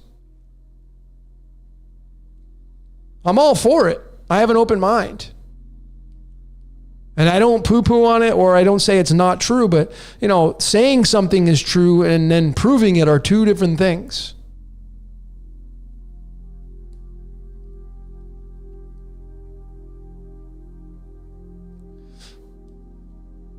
Ah, nice. King of Clubs, Little Gates. It's one of my cards. Card 26, tied to iron in the Yod-Heh Vahe. Of course, I was raised JW, Yod-Heh Vahe, but of course. Eduardo Sanchez, 7 of Spades. It's the 46th card in the deck. Folks, you got to study these cards. Like, it's too, for me to, here, I'm going to put it, it's all in the cards. Go to my friend Sharon's website. There it is. I just put it into the text box. It's all, ITS, it's all in the cards.com. Go type in your birthday and go study your card. I don't have them all memorized. But of course, if you're a 7, you're tied to the crown. Synchronize it that way. What is your life path? These are all things I do with readings. I synchronize it all. 7 life path tied to the 7th house. Do you have any planets there? Do you have the 7th planet there? What zodiac sign is there? What degrees is it at? All these layers. Then you got to go into the Vedic. And that's going to probably be different. Then you got the Nashakras and the star systems there. It's going to be different. These are all, I'm going to be coming out, all these layers are going to be coming out in my How to Life Code system very shortly. I'm working on it. And it will be affordable to everybody, I would think. It's not going to be expensive. And I'm telling you, those of you that are here that want to decode your life, you want to know how your partner's operating, you want to know how folks, if you have kids, don't you want to have the cheat sheet on how your kids are going to behave from a default position as they grow up? You can parent them better that way. Because you see, what happens is being a parent, like my parents don't have the same card as me. My parents don't have the same February 4th birthday. My parents don't have the same lineup of planets in their astrology chart. They got different charts. And yet my parents raised me through their code. It's not my code. They did the best they could. But see, we're in the age of Aquarius now. It's I know thyself. This is going to become mainstream. Astrology is going to become mainstream, numerology, all the mystical art platforms, because it's a cheat sheet on the default of how you operate. It's like your owner's manual in your glove box of your car. That's what operates your car. Tells you how it operates. All these mystical art platforms that you were told by the church that are from the devil, which they are because we're the devil. So they're telling you the truth. But we got scared of that, is holding you back from becoming the best version of yourself. So those of you that have kids, you should be sitting down with your children, decoding your kids. This system I have coming out is going to completely knock the cover off the ball.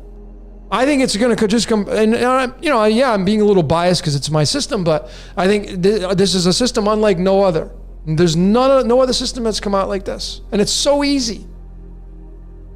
People are like, why didn't I think of that? That's how simple it is.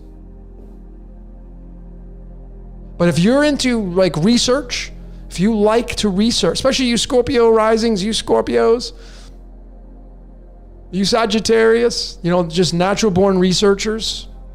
Some people are just naturally born with that code. Like they're heavily invested in researching the code. Like I, just to use myself as the example. Those of you that are fans of astrology, you see, in the Vedic, There's a little energy called Rahu and Ketu. Rahu and Ketu, which is in the tropical, it's north node, south node, dragon's head. And I look at it as it's the black hole. It just wants to consume everything. And it doesn't care what it leaves behind in the wake that it creates. Doesn't care about any effects. All it cares about is the cause. That's it. So it's a huge driver in your life. Where's your dragon's head in your Western? Where's your Rahu in your Vedic? It may be different. You got to read from both. And which ones are true? Both of them. So in my chart, my Rahu, my dragon's head is in Sagittarius. Sagittarius is the 9th zodiac sign. And this right here is the 9th card. So we synchronize the tarot to tell us the story with pictures. It's the Hermit. And Jupiter owns this card because Jupiter runs the 9th house. Largest planet in the solar system, of course, is going to have the smartest card. Card number 9. Card number 9 is the consumption of all the cards before it, 0 through 8. And you have 9, the repeater. So my Rahu, my dragon's head is in Sagittarius. That's why I can't stop. It just wants to consume every damn piece of occult that it can get its hands on. It won't stop. It will not stop for me. And at what point you got to say, well, I just got to let go. So I've let go. And as a result of me letting go and letting that kind of run the show and just lead the way, my life has increased. My life's gotten better, if you will. That's my experience. But a lot of people I see, they're not doing that. They're living through a code that their parents taught them how to do. And that's their code, not theirs. And so there's some resistance there. That's why it's so important to study your freaking charts, your numerology, what's your life path? Those of you that have the 9 life path, it synchronizes with the Hermit. 9 life paths, straight up humanitarians, want to help the world. Well, of course, this Hermit guy, this is the sage, the wise one. Buddha, Gandhi, Jesus, Mohammed, all the prophets, they're all in this card. They want to make the world a better place. So those of you that are 9 life paths, that's the Hermit card, tied to Jupiter when you synchronize it, tied to Sagittarius, tied to humanitarianism. Got to know what your life path is to figure this out. A layer of it anyway.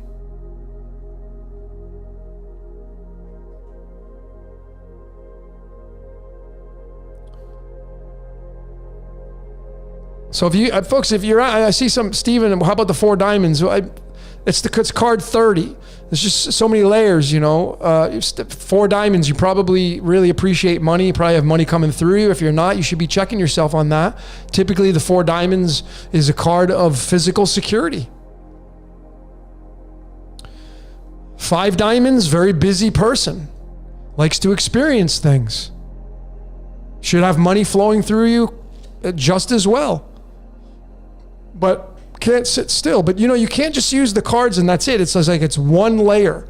It's like my art. It's like my finger. And then I have all these other fingers I got to figure out. It's like trying to describe your tire and that's it.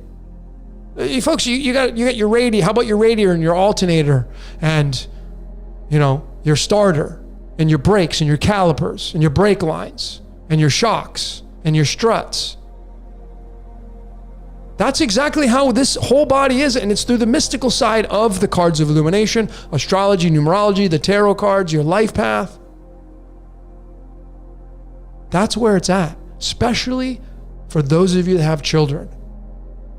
If I had a kid, I would be studying my son or daughter like gangbusters. Because see, it gives you the cheat sheet. You'd be like, oh my God, they're defaulted, they're good at this, or they act to behave a certain way. So you'd want to kind of push them into the environment or get them into an environment that would encourage them to be that code. And then, you don't have to push them in and force them into everything, but you can gently kind of nudge them towards what their default is, what they're going to gradually move towards anyway.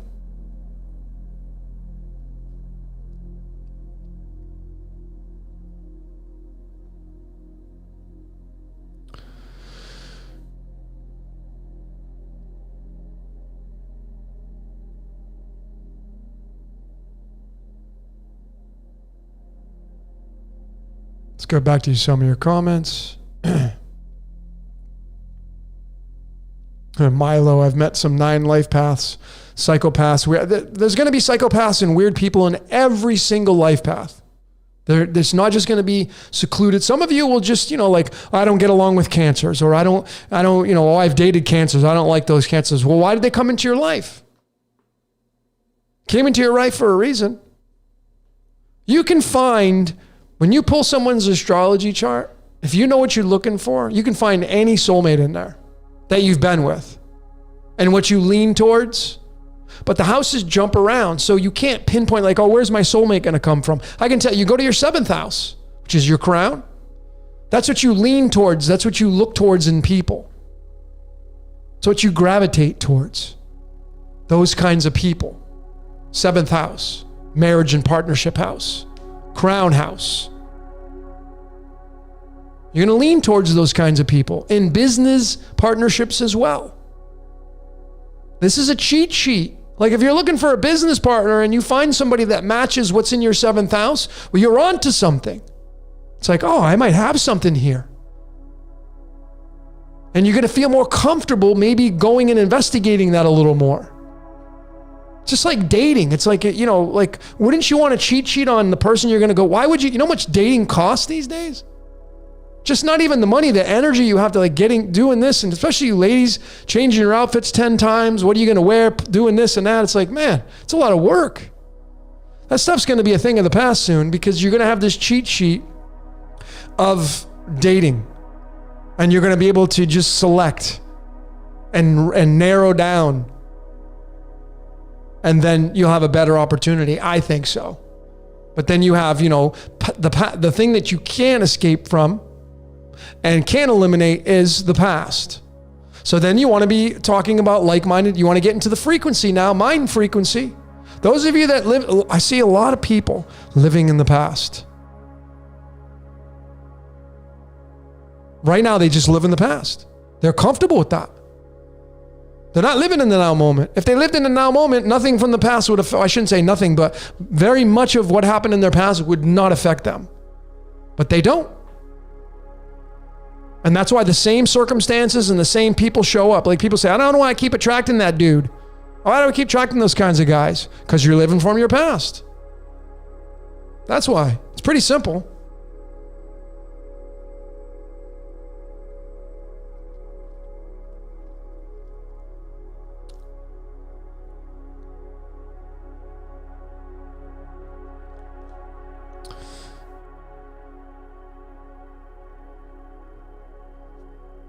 My husband is 8 diamonds. Yeah, 8 diamonds, amazing energy, man. It's the 8 diamonds is kind of the workaholic of the cards. It sits in the crown position if you know the charts. It's definitely a card of having whatever you want, but you just have to go work for it. You're not just going to be handed money and, it's not like the 10 diamonds where everything you turn touches to gold, so to speak. There are limitations and exceptions to that and a lot of moving parts of this code that we're talking about. But the 8 diamonds, very fortunate card, but you got to work for it.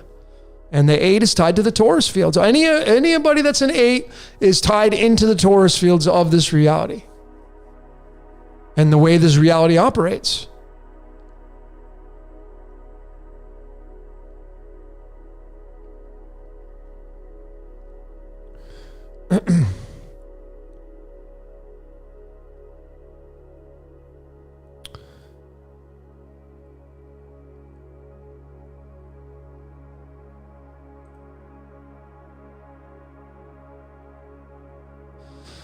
What does King of Diamonds represent? Well, the King of Diamonds is the 39th card in the deck. What's really fascinating is the King Diamonds, it's, the diamond suit in the elements is the water suit. I know in the tarot it represents physical security and money and all that kind of stuff. That's the tarot.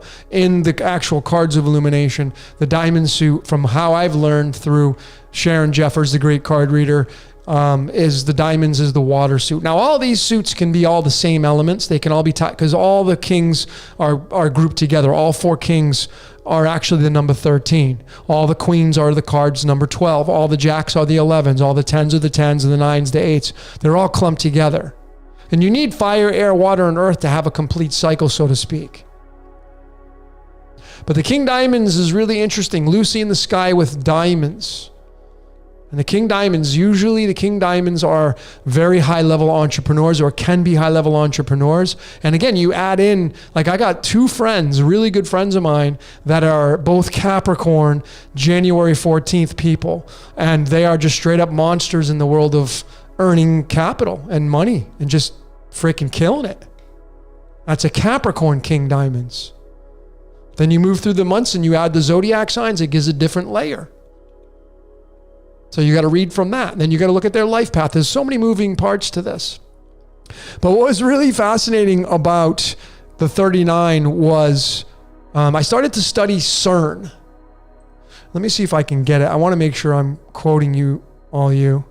I started studying CERN because I don't know if you realize or not, but CERN has the Large Hadron Collider and it's a circle. It's a circle because everything goes around in circles. And that's what they're trying to do, smash particles together, circles. And they have these points of the Large Hadron Collider. And the Large Hadron Collider in CERN, in Geneva, Switzerland, is 27 kilometers around. 17 miles. 17 is matrix life. All those words equal 17 in numerology. They say it's 27 kilometers. 27 is tied to the word golden. The word golden is 27. The word currency is 27. And the Large Hadron Collider is 27 kilometers in its diameter. But what's really fascinating is I was researching this just the other night, and there's like these points. And one of them is called EMS, one of them is called LHQB, I think, and then one of them is called Alice. They're like these marker points on the circle. And I think if I did it right, when you go and put them in the numerology calculator, it equals the number 39. Because 39 is tied to time travel. 39 is the element yttrium, and that has an atomic weight of 88.906. 88 is the 2 torus fields. One running latitudinally, the other one running longitudinally. As above and so below. And it's just east to west, north to south, and it forms that 4 points. It's really interesting.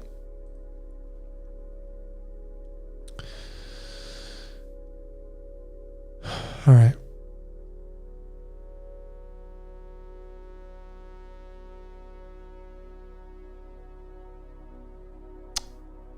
Kaio Azur, ask your friend if you can send my deck a refund my money. I don't, if you're asking about Sharon, I don't think Sharon, if you're talking about Sharon, I don't think she sells decks directly. She has she sells them through companies. So if that's what you're asking, but send me an email and I'll send it to her. If you dealt with her directly.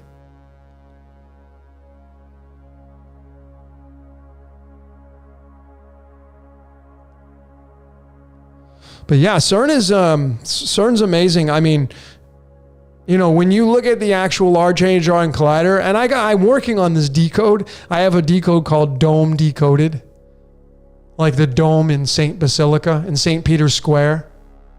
If you look at that dome and you look up at it, it forms an octagon shape. And guess what fits right inside there? The Large Hadron Collider, right inside the dome. So it's kind of like drilling into the quantum, is what I personally think is going on.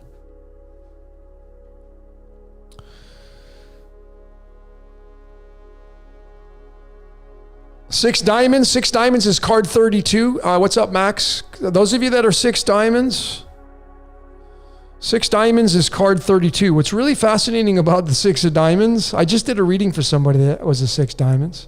Powerful entrepreneurs. Remember, you got to first take the number off the card. So 6 diamonds tied to the third eye. Right? Obviously, all you 6 is tied to the third eye. It can make you very empathic because diamonds is water suit. That's what our bodies are made up of. So you should be practicing that if you resonate with that. But this is 32. This is the 32nd card in the deck. And remember, water freezes at 32. So this represents the physical layer of reality. What's really fun about this card is that O.J. Simpson has this for his birth card.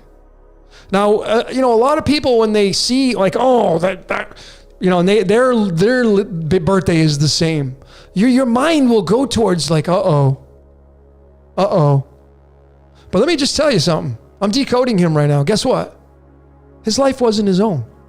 And I don't even know what happened that night on June 14th, I think it was. Or June 12th. I don't know. I wasn't there. But I can tell you right now, that guy's life wasn't his own. He wore the number 30. O.J. Simpson, those of you that are sports fans, his jersey that he wore in high school, college, and the NFL was 32. And this is his birth card, which is card 30 frickin' 2. Did he know this? Did he know it in high school? Like when he's playing high school football. Did he know that he was the 32nd card in the deck? I freaking doubt it. So did he choose a number or did the number choose him? But anyway, very powerful on the world stage, the 6 diamonds. It's the 6 is the first perfect number in mathematics. So it's a number of legacy. The 6th house of astrology is tied to family, but it's tied to legacy. 6 days of creation, legacy. 6 diamonds.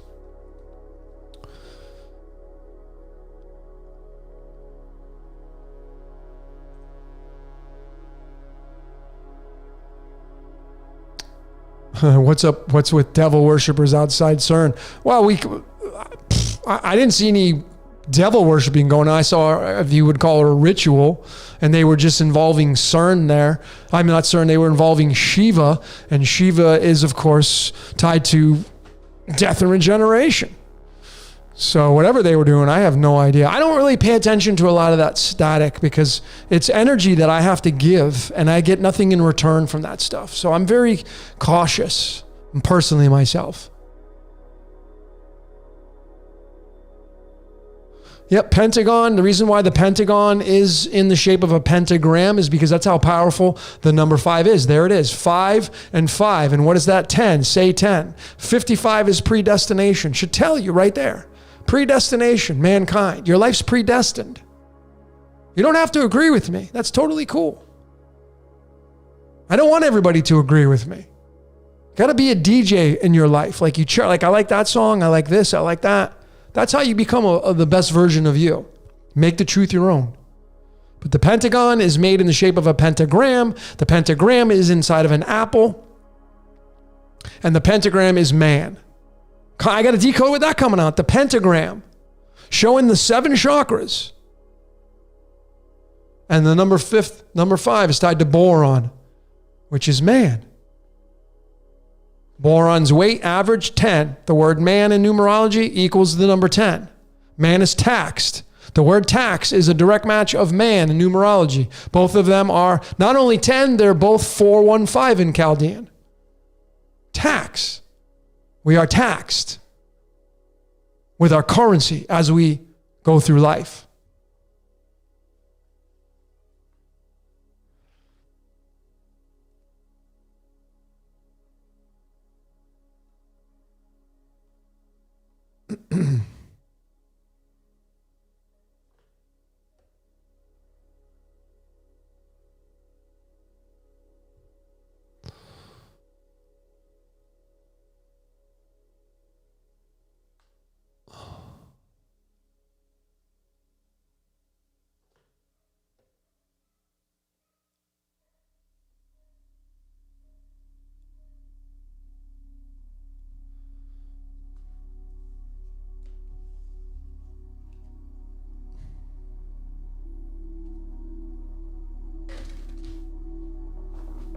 Looking through your comments.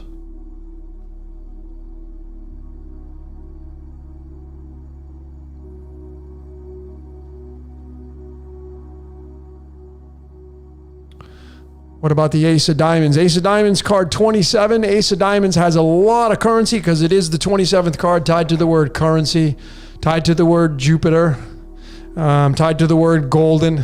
But it's the ace, which is the seed planter of currency, kind of like the root or anchor. And if you have that ace diamonds in your chart, you're going to be tied to the 2 diamonds as well, which is, those diamonds and the lower sections, or all the diamonds anyway, are tied to currency. I mean, especially with that currency. I have a friend who has the ace diamonds, and that ace diamonds is occupying the first house of astrology. And this person has a massive amount of energy, planets, and it's gangbuster crazy. But those of you that have the ace diamonds, it's a card of currency. Currency should be flowing through you. You were designed to have currency move through you. Money moving through you. You should probably adopt the mantra, money moves through me quickly and easily. Money attracts to me quickly and easily. Something like that. Do the mantras over and over and over and over until it starts to happen. You may have to get rid of some old programming.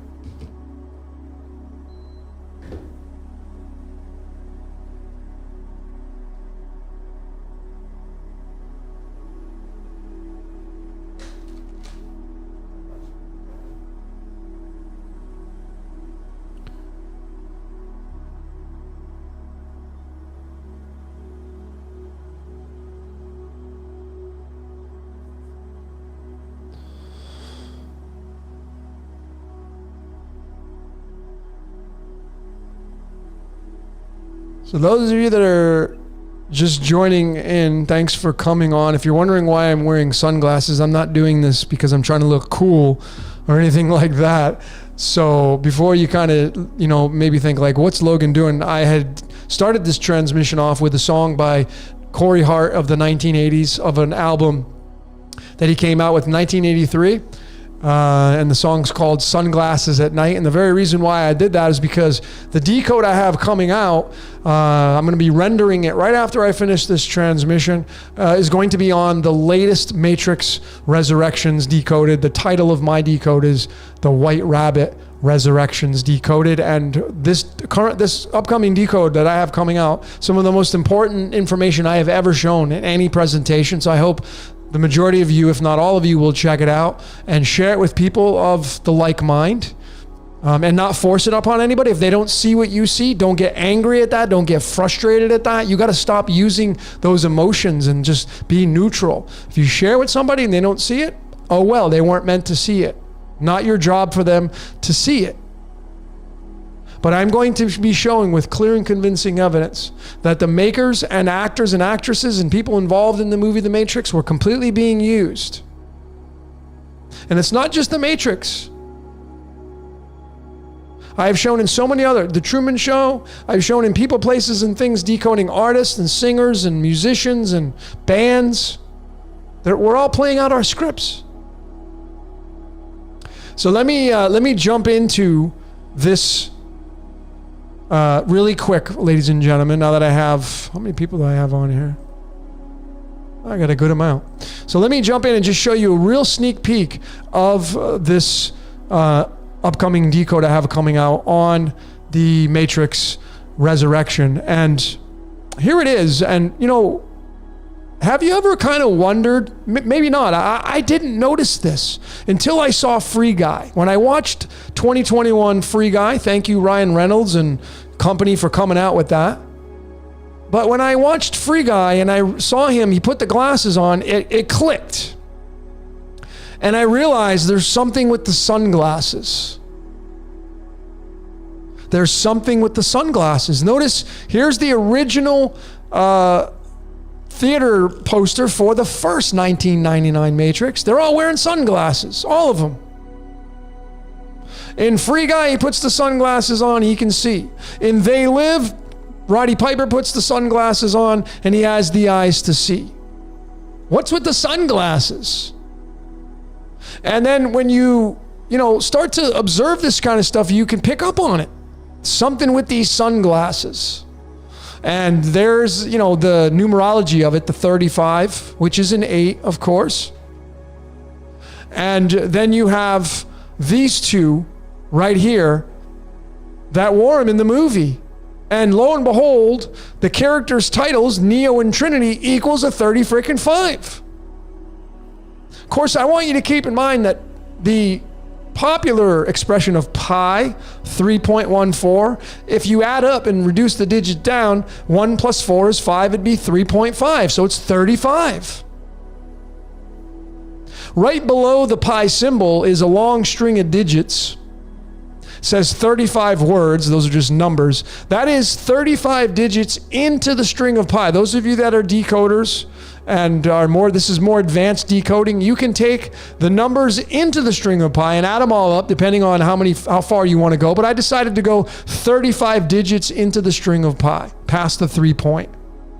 And lo and behold, it equals the number 170. And if you just drop that 0 just to the right of that, here's the fun, ridiculous comedy of this reality. It equals the number 7 frickin' teen. And I got more to show you of this presentation, of course. This is just a small snippet of how ridiculously comical this movie is coded in. And it's all about the sunglasses. Wearing these sunglasses to see down here in Wonderland.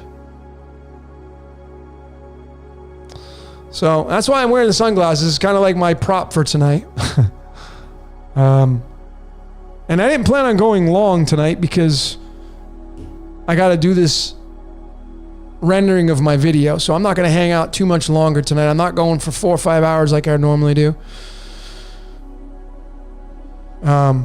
But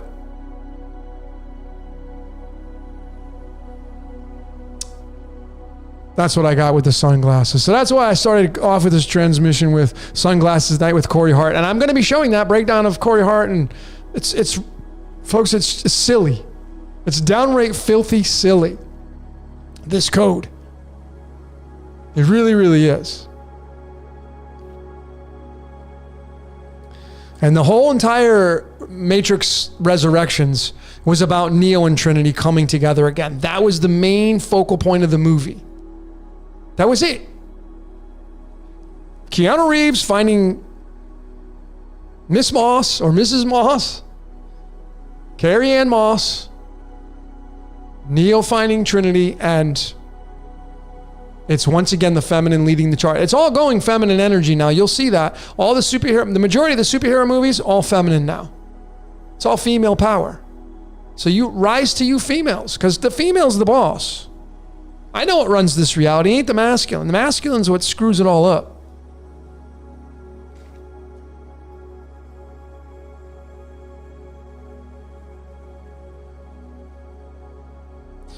Horror lover, you have the September 11th birthday, so you get the 9 diamonds card. So the 9 diamonds, you have 9 diamonds. It's the card, it's called The One Who Gives. The One Who Gives. The majority of the 9 diamonds that I've met, if not all of them, they just want to give to everybody. And they should have tons of currency moving through them. It allows you to give more. So when you own that space, you become that more and more. Why wouldn't you want to be that? I got a friend of mine, Jorge. Jorge, what's up, brother, if you're watching? 9 diamonds. And I did a reading for him. And he said that. He's like, Logan, my wife doesn't understand. She's just a big giver and feels good doing it. That's right, because it's your default. So those of you that are 9 diamonds, if you're not great givers, you're like, oh, I don't have any money. Well, then start owning that space of I am currency. I am money. Start doing your mantra. Start getting rid of your old programming and step into the new programming and own that space. Be that. Because you're a born humanitarian, and if you want to have currency move through you, it's a tool. Money is a tool. That's all it is.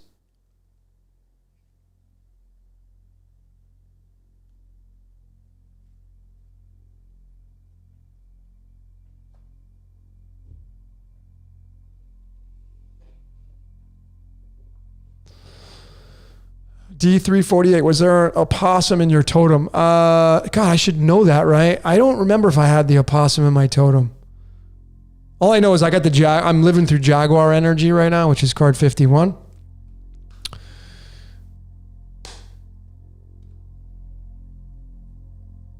And I totally resonate with that. Like I had a lot of clarity when I did my totem pole. I had my totem pole done by Patrick up in Ojai, California, the Cherokee shaman who taught me. And it was just life-changing for me when it came out. And just a lot of clarity for me personally. And now I continue to decode myself, not to stroke my ego, because I want to know how to experience this reality better. I want to know thyself. When you know yourself and you feel comfortable in yourself and you raise your frequency, everybody around you should feel that ripple effect. No pun intended with XRP, by the way.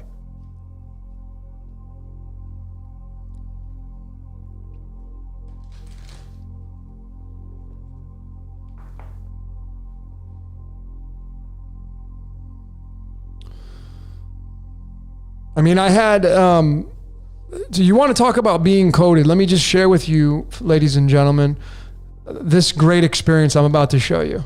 There are two of them in the last place. I just moved into my new casita here. Okay, I just moved in almost a month. It's been almost a month now. Wow, this December will be a month.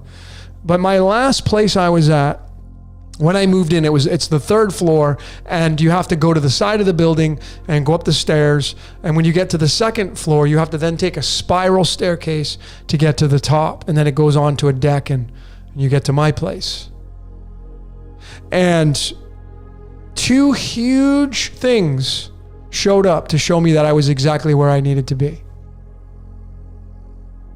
Number one, I had decoded the golden ratio. The golden spiral. It's in one of my decodes. I think it's in Jacob's Ladder.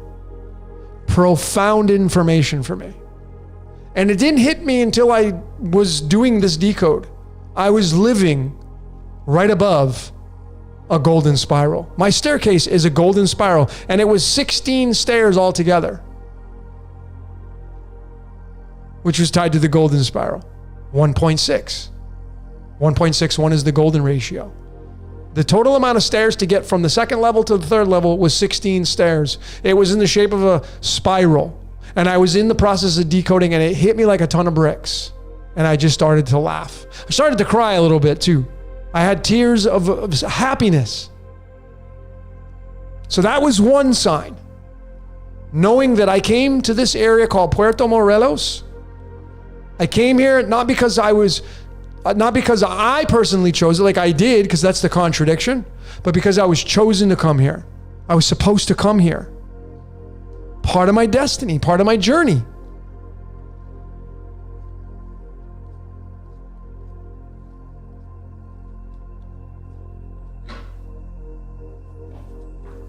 So the next piece of it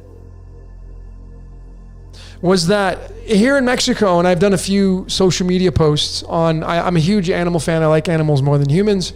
But anyway, there's these badgers in Mexico. They're called tejones. It's the Mexican badger. And they're so freaking cute. They're so vicious. They climb trees. And anyway, they literally, you can feed them. And they love dog food. It's hilarious. They go crazy for it. It's like crack to them. They like tortillas. They like apples. So anyway, I started feeding them. And they'll jump onto the deck, and you know, a few of them I can just graze them a little bit and pet them, but you got to be careful because they got sharp teeth. But here is the badger in the medicine deck. Card 29. And I didn't know the significance of that.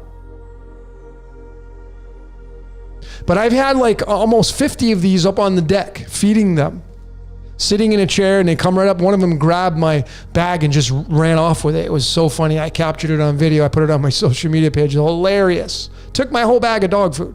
Stuck his head in there. It was pretty funny. But anyway, I didn't know what the significance of this was. But I know that these came to me for a reason, and I got my answer. So just a few weeks ago, I met my buddy who's a soul brother of mine. Big shout out to the mighty Michael Ray. That's his name, Michael Ray.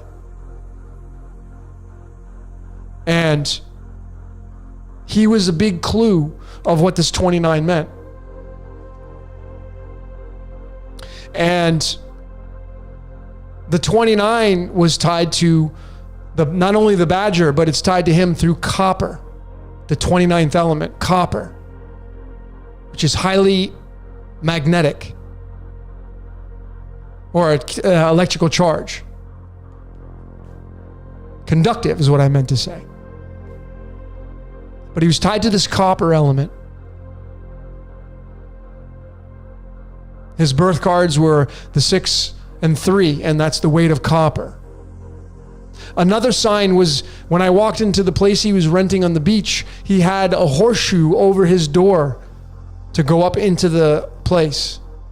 When I was in my previous place in San Miguel de Allende in central Mexico, I had a horseshoe over my door. Didn't know what it meant. And then when I decoded Prison Planet Part 3, I showed all of you what the horseshoe meant. It's tied to uranium. Uranium is the 92nd element, which is tied to Uranus, or Uranus, however you want to pronounce it. Uranus. Uranus. Uranus, or Uranus, the mirror of the 92, is the 29, which is copper. Highly conductive. And Michael Ray,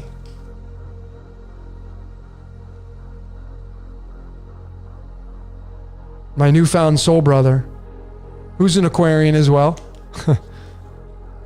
This is his birth card. And guess what card number that is? 29. This is also the card of Donald John Trump. Donald John Trump, born on June 14th. He's got this as his birth card. This guy, my newfound soul brother, rips it in life. Powerful. And he's figured it out. He's like a superhero, man. What I'm seeing is just beyond words. I can't even describe it. It's just, I'm very humbled, grateful. But this is my code. This is how my code is showing up. And that's why I encourage all of you to do your totem poles, to, look at your astrology charts, to look at your cards, read your cards, study your cards, look at your kids' cards. The more you look at the code, the more the code's going to look at you.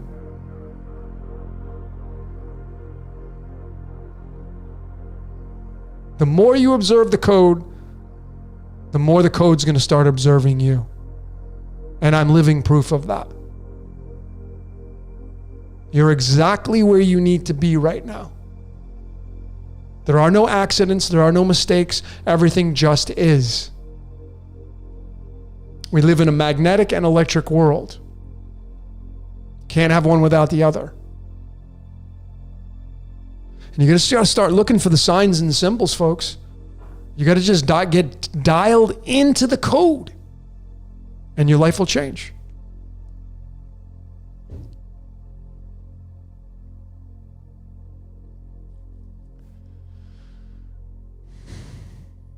If your birthday, any of you that are asking about your cards, go, itsallинthecards.com. Itsallинthecards.com. And just go type in your, here, I'm going to put it in the chat box. Those of you that are new to this or have just come on here, itsallинthecards.com. There it is. I just put it in the chat box. Go type your birthday in and look up your card.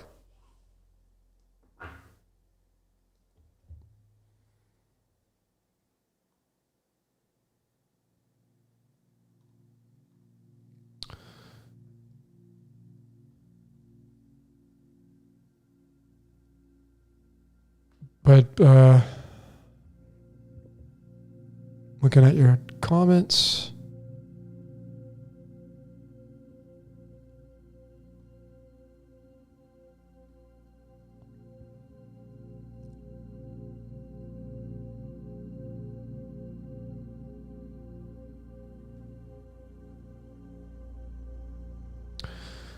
So I see comments. Some of you asking, 4 clubs. It's a builder. 4 clubs is a builder of the mind. You're here to build something. It's card 17, tied to life, tied to matrix. But go to itsallинthecards.com and go read about the 4 clubs. Any of you that are looking, I just put it in, it's allinthecards.com. it's allinthecards.com. Go to my friend Sharon's website, type in your birthday, type in your partner's birthday, go study these things. These are cheat sheets that you can observe, and then it allows you, what's the advantage of that? Well, then when you start to observe your partner, those of you that are in relationships, I know you know what all of us are really good at? Trying to force your code onto your partner. Like, I don't like the way you do that. You don't have to say that to him, but that's primarily the reason why people get in arguments. Because you don't like the way they're doing something. You don't like the way they act or behave or say something, but they're just doing their code. You just got to tolerate it and look at it and observe it and like, oh, that's just them being them. Obviously, there are exceptions to that.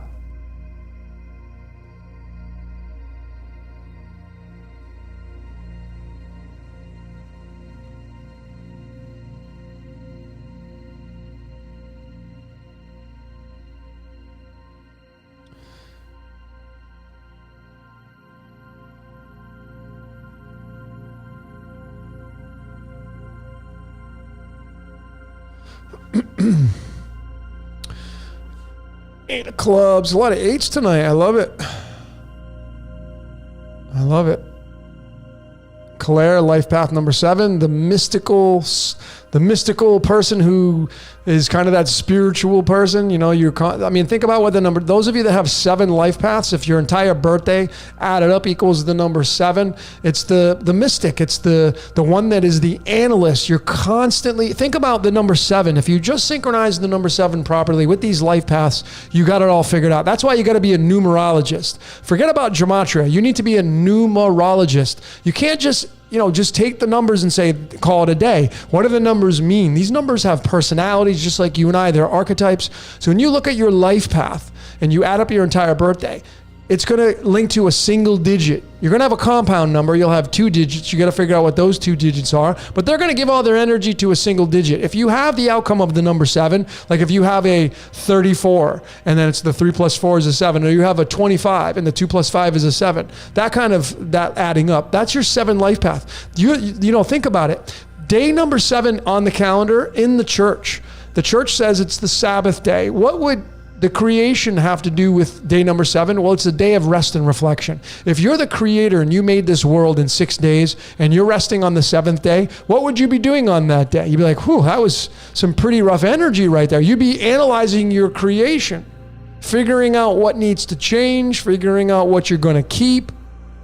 That looks good. That sounds good. That doesn't look good. That doesn't sound good. I don't like the way that looks. You make your adjustments on day number 7. And then you go into the next week on day number 8 and you start a new week and you obviously make your changes on that day. Stop doing the things that are bringing your frequency down. Stop doing the things that are kind of cancerous to your life. And then continue to do or repeat the things that are making your life go up, making your life move forward in a positive mannerism. That's what the 7 means. It's the analyst. You analyze everything. 7 life path. Even the 7 birthdays. If you're born on the 7th, straight up, the 7 is the analyst. So you're going to constantly probably be chasing the mystical side of life, trying to figure it out. That's the 7.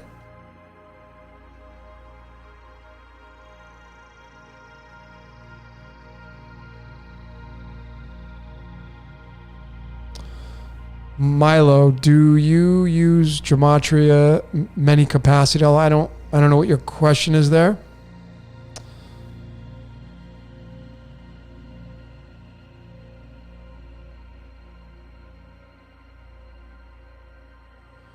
I mean, yeah, the 7 is like the 7's tied to the Shemitah, which, Jordan talks a lot about that. I have a decode coming out on that, the 50th Golden Jubilee year in between now and next year, next September, next Rosh Hashanah in September of 2022, which is the 5,783rd year on the Hebrew calendar. 5,783 is the 759th prime number. That's the reset of the game.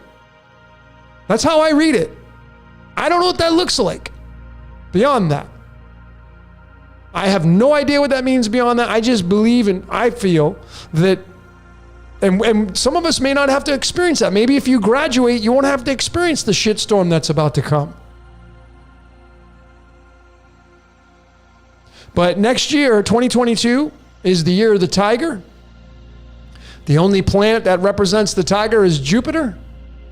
Jupiter's the striped planet. Jupiter happens to be the biggest planet. Jupiter's tied to the architect.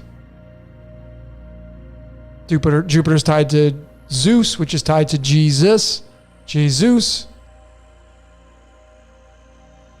And the number 3 represents pi. 3.14.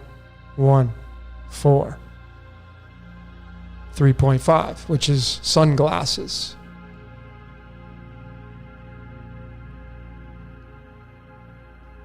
So the year, I have a decode coming out on Facebook. I haven't finished that one yet. But Jordan's like, hey, have you seen the commercial with Meta? And I go watch it, and it's the tiger kind of like gnawing on the ox, and it's telling you. So, Facebook and Meta is heavily influenced by the Chinese culture. Has to be, because it's got Chinese zodiac in there. So how much does China have invested in the meta universe? Seems like they have a lot invested in it because they're using the Chinese symbolism in the commercial of the year of the tiger, 2022, which is Gemini.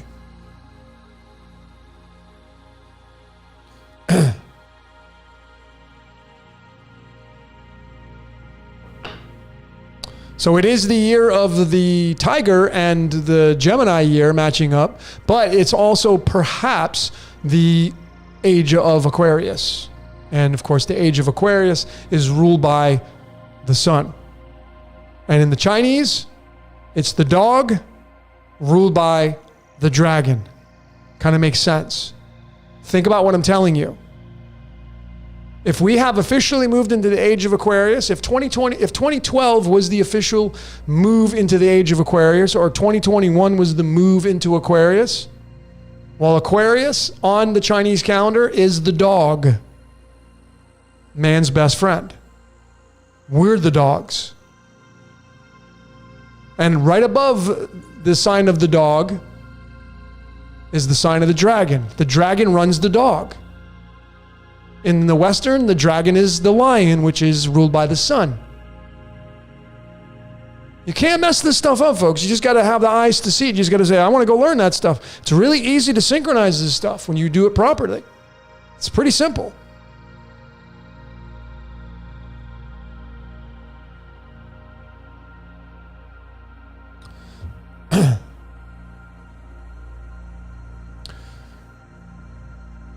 And then, then you got the year 2024, the year of the dragon. I don't know if I don't know what's going to happen. I really don't.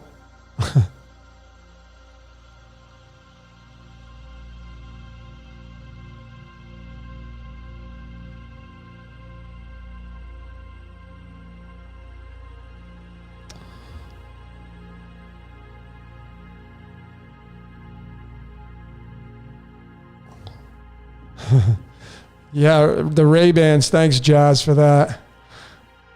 Big shout out to Las Vegas. Furry Las Vegas. Las Vegas has a big piece of my heart. Some beautiful furry people in Las Vegas. It's all about, for me, it's all about the fur. The furries. If you have a DOG, I don't even like using that word because I think it's kind of degrading. But anyway, I'm all about the animals and the fur. That's why I love animals more than people. So big shout out to Las Vegas and Jazz and TJ in Kensington. My three favorite furries out there.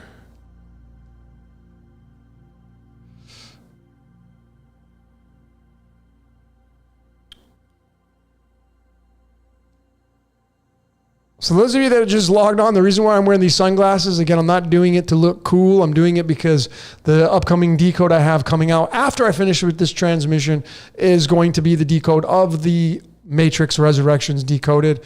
I've already done the narration of it. It's complete. I just have to go in there and render it and add my music to it in the background, and that's it. It's already shot and done. So it'll be coming out probably within the next 2 to 3 hours, I would imagine. It depends on what time I get done with this transmission. I'm probably going to call it a night because it is 12:30 here. I know it's early for me to end transmissions this early, but I want to get this Matrix Resurrection decoded out.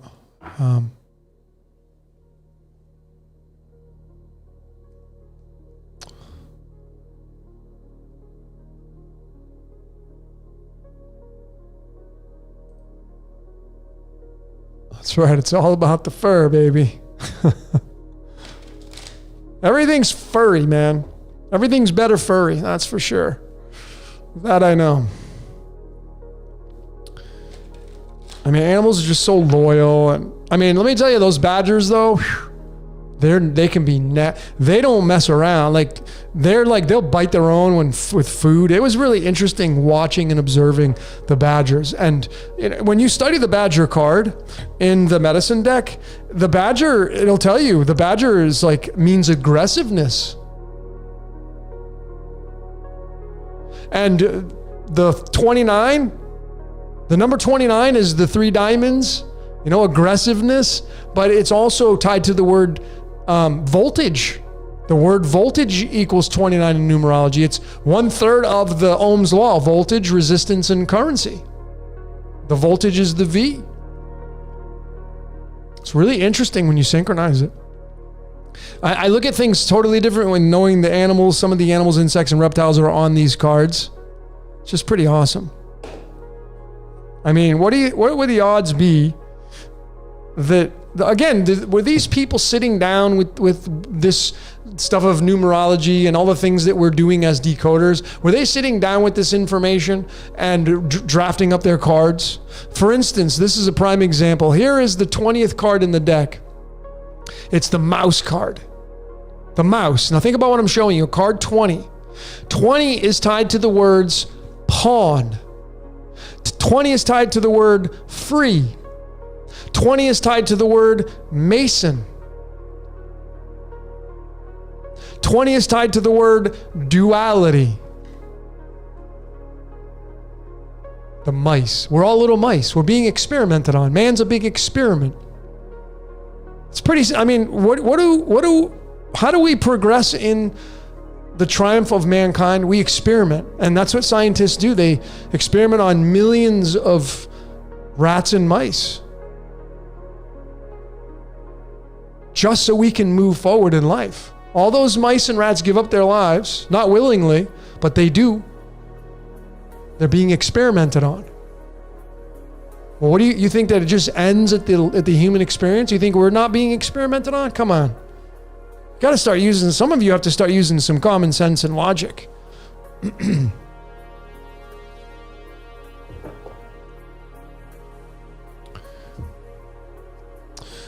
May on the Moon. My son and I are both Queen of Diamonds. Queen of Diamonds is card 38 tied to the Manchurian Candidate. I would highly suggest May on the Moon. You go watch the 2004 movie that was redone by Denzel Washington called Manchurian Candidate.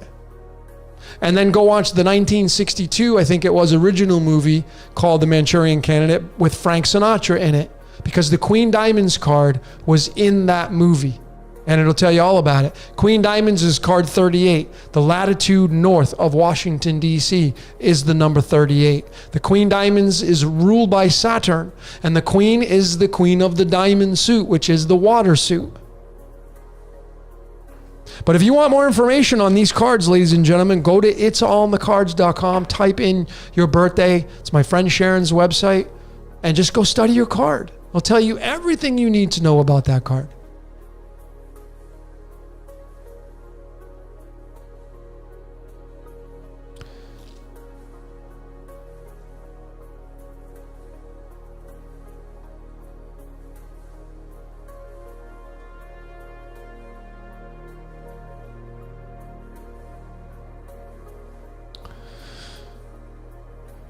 Iceman, what is the 52nd card in tarot? Well, if you use the Fool as card 0 and 22, you're going to get to the Two of Swords. And it's an interesting card because the Two of Swords is a card of indecision or impartiality. And the Two of Swords is going to link to the Two Spades in the cards of Illumination. And the Two Spades card is card 41. And card 41 in the medicine deck, when you synchronize them all the way down, is the Whale card. And the Whale, if you go read about the medicine cards, it's tied to the Akashic Records. So think about what I'm telling you. Let me show you the breakdown of that. This is a really good tie-in here that Iceman has asked. Let me show you how, this is how crazy the code is. Give me 1 second, bear with me.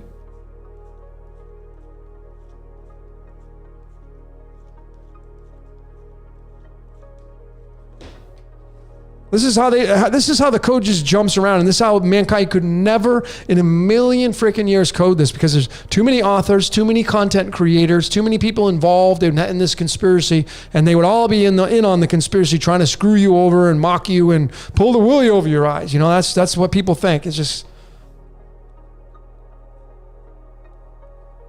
so.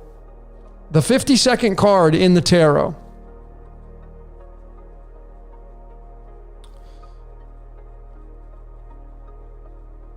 There it is.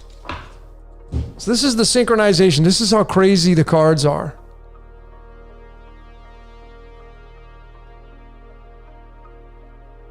There it is. Okay.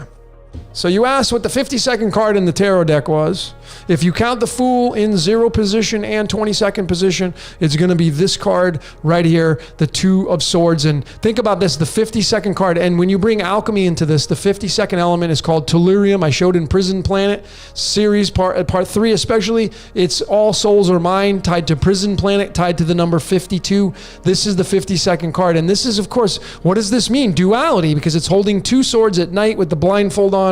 Impartiality, indecision. What am I going to do when I get down here in this Prison Planet? What am I going to do? You know, but this is card number 52. This comes from the Two of Spades right here, the 2 spades, which it forms the number 8 if you flip it on its side. This is card number 41, and then 41 in the medicine deck is the Whale card. The Whale, if you go read about it, this is the keeper of the Akashic Records. The keeper of the Akashic Records. The biggest animal in the world, the keeper of the Akashic Records, is the Whale card, found from the 52nd card in the tarot, which is tied to Earth. Earth is tied to the Akashic Records. That's what it's telling all of us. And it's the element tellurium, which comes from the Latin word tellus, which means earth. Tell us a story, will you? It's kind of cool.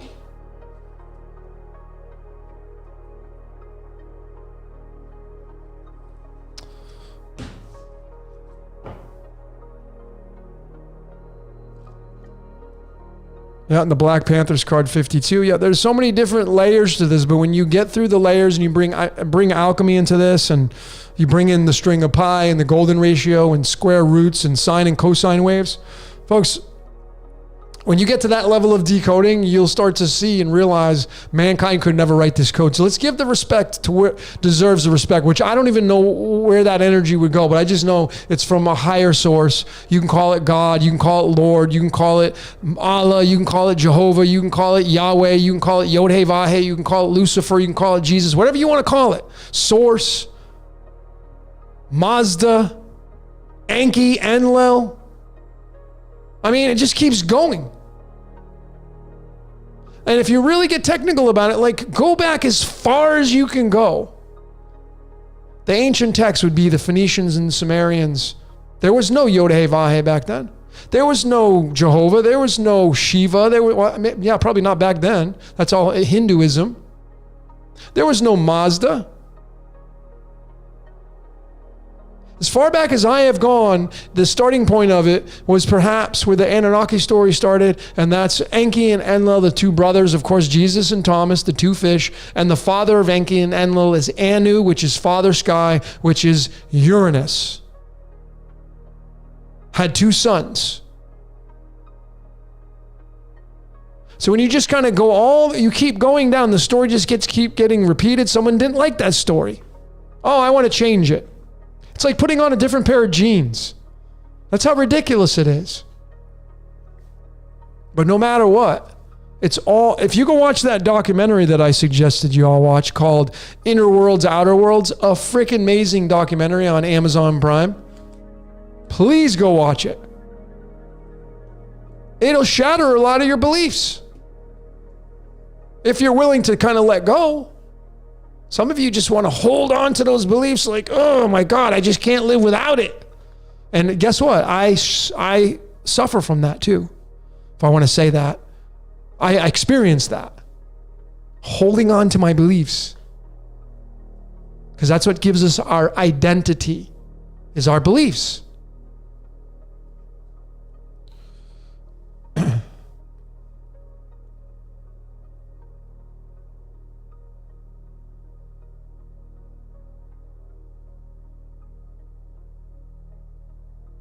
The Jesuits did it. I love it. Jesuits are just being used as well. It's just so funny. It's just that's what their code is. Their responsibility, their job is to do what they're doing. You're seeing it. CDC and the World Health Organization. You're seeing what their job is. They're living out their job. They're living out their responsibility. You don't have to like it. I don't like it. I don't resonate with a lot of this stuff. I also don't like sharks in the water when I'm swimming over there. But I'm not pointing the finger. It's a shark. Don't swim in the water with the sharks. Pretty much a no-brainer. No sharks, I'm going to get in the water. It's just funny. But anyway, in that documentary, Inner Worlds, Outer Worlds, it mentions the Akasha, which comes from the word Akasa, and it actually, in numerology, equals the number 41, which is the whale card, which is the keeper of the Akashic records. I mean, you can't mistake this stuff, man. This code is so meticulously created. And then we have all these systems that get created by different people at different times, different places, different minds, yet we can synchronize them all and see the code tied together. How is that possible?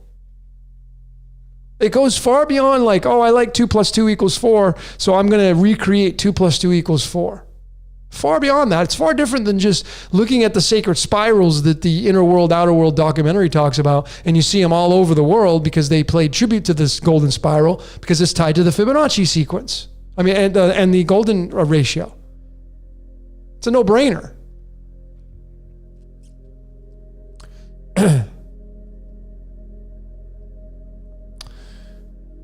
Like the spinning ball. Yeah, you know, I had somebody commented on my video on my prison plan. I can't remember who it was. My prison planet part 3. And I was like, oh, that's it, Logan. You're cut. Telling me I'm cut. And now I'm a shill because I showed the globe and I promoted Netflix. So I'm cut now. And I was laughing because I'm like, okay, fine, cool. Go find your truth somewhere else. And it's obviously, that's what assumptions are so grand in this world by people. Because just so you know, those of you that are watching this, if I use a globe, it doesn't mean I believe in the globe earth. I'm using it so you can portray what I'm trying to tell you. I've got pictures of the flat earth, and then I got people criticizing me for that. So it's a no-win situation. No matter what you use, someone's not going to like it. And I got news for all of you. Whether you believe in the flat earth or the round earth or the concave earth, both of them are true. That's right, both of them are true. Or all three of them are true. How do I say that? Because if you study magnetism and dielectricity and the true physics and nature of torus fields, you will see that if, I don't care, honestly. Let's just assume that the earth plane is flat, like this. Well, I can guarantee you there's going to be a magnetic field around the earth, which forms the globe, the round sphere that encompasses the earth. There's one there. It may not be a real one, but it's there. And now you have your globe model. So we just need to get past this point of like arguing and bickering and just like, oh, well, you know, it's this and you're right. Man, you know how low frequency that is? How much garbage that is? And you're just like in the middle of it and you just love it. Not you, but people. Eventually, one day, maybe the truth's gonna come out. Someone's gonna fly high over the earth, and or maybe you're gonna do it, and you'll see for yourself the truth of 1 + 1 = 2. But until then, is it changing your life? Does it change your life? No. You know what it gives people? Bragging rights to look good.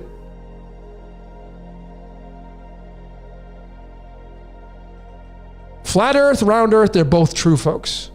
If you study real magnetism, electricity, physics, and all that, there's a round globe that goes around the earth.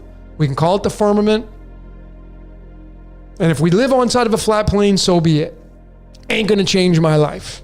Now, if there's worlds beyond what we're seeing and, you know, we're being told something, that's different. But, you know, even if, let's just say right now, they say, yeah, there's worlds beyond Antarctica. You can't go, they'll shoot you. Off limits. I guess if enough people decided they'd go there, well, I mean, I'm sure there would be bloodshed to break free of those barriers.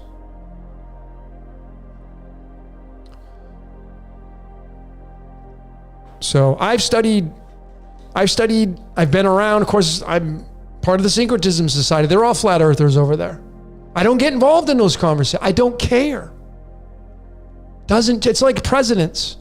Not one president since I was born in 1973 has ever affected or changed my life. Not one. I've studied the flat earth theories. I've studied the globe models. I've studied the concave earth. Those of you that are just straight up flat earthers, have you studied the concave earth? But see, instead of getting into a pissing match or debate that's all low frequency. That's not love. Just let them do them. Just do you. Do you. Let the world do them. But it's both. It's both flat and round. It's going to be both if you believe in the flat earth. Because the firmament, and then you bring theology into this, the firmament, the barrier that surrounds, that's what probably spins at 1,000 miles an hour is the firmament. But I can't prove it. And even if I could prove it, what am I going to get from it? Good job, Logan. Are they going to offer me a Nobel Prize? Am I going to get some money for it? I don't even get any money. Like the decodes I do, folks, if you notice, I don't even monetize my channel. Why? Because I can't stand annoying commercials. So I don't subject you to them. Sometimes when there's copyrights, I use songs, then you may have pop-ups. I do this continuously over because I'm supposed to do it. I don't win anything from this. I don't get royalties. Maybe one day something will happen and it'll go that way. I don't know. But my intention is not that. And I know it. And I don't need to prove it to anybody as well. And you just got to make the truth your own. That's it. Just make the truth your own. That's all that matters. You trying to push your truth on somebody else? Yeah, sure, it's good to stand your ground. I'm all about that. I stand my ground. But when there's force that's involved, when you're pushing, that's not love. That's not love as allowing. So for those of you that have certain beliefs, just go do you. There's no prize to win the game of life in the sense of getting something from, like, I know more than you. You know, I've studied a lot of the great minds, people that have won Nobel Prizes and this and that. And yeah, they got great minds and all kind of stuff, but they live a life just like you and I did. And in the end, when they're gone, life moves on. Life just keeps moving.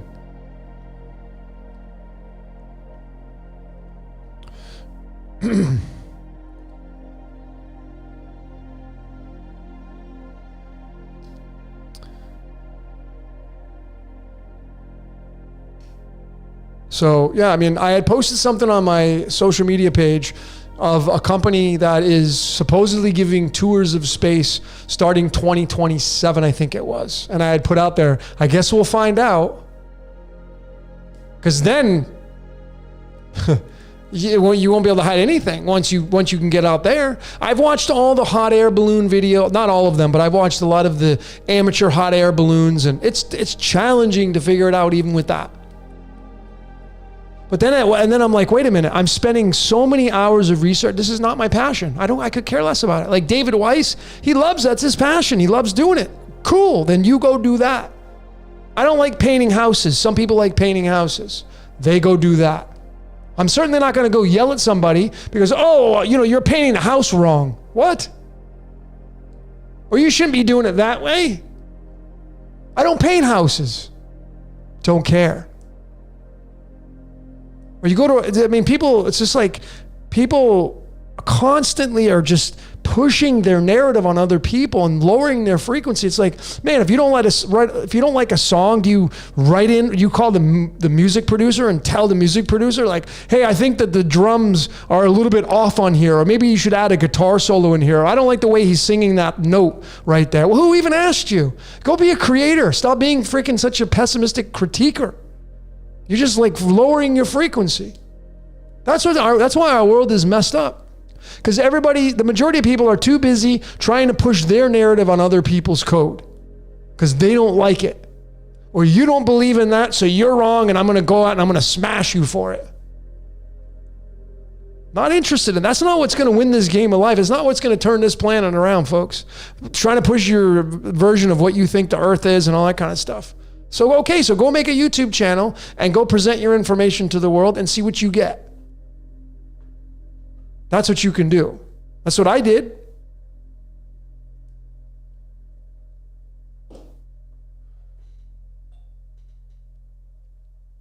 Yeah, Max, it's crazy. Yeah, you drive by someone's house and he's painting. It's like, hey, you're doing that wrong. Go yell at the guy who's painting the house next time you see someone painting a house. Just for fun, go tell him. Go walk up to him and say, hey, you know what? I want to tell you, you're painting the house wrong. See what he says. That's how ludicrous this stuff is about trying to go debate stuff. Like, you won't see me debate with anybody. Not interested in debating. Waste of my energy and time. I'm putting my time and energy into things that are going to produce like really sweet fruit. That stuff does not produce any sweet fruit. Debating. Not interested in that. Some people love it though, man. They just get off on it.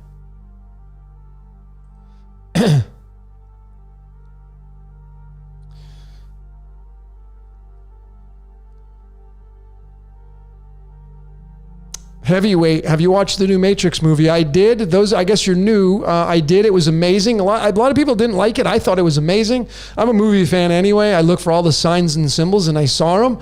And I have a decode coming out after I finish this transmission. I have to render it. I've already shot and narrated it. I just got to render it and then put it up on YouTube, and the rest is history.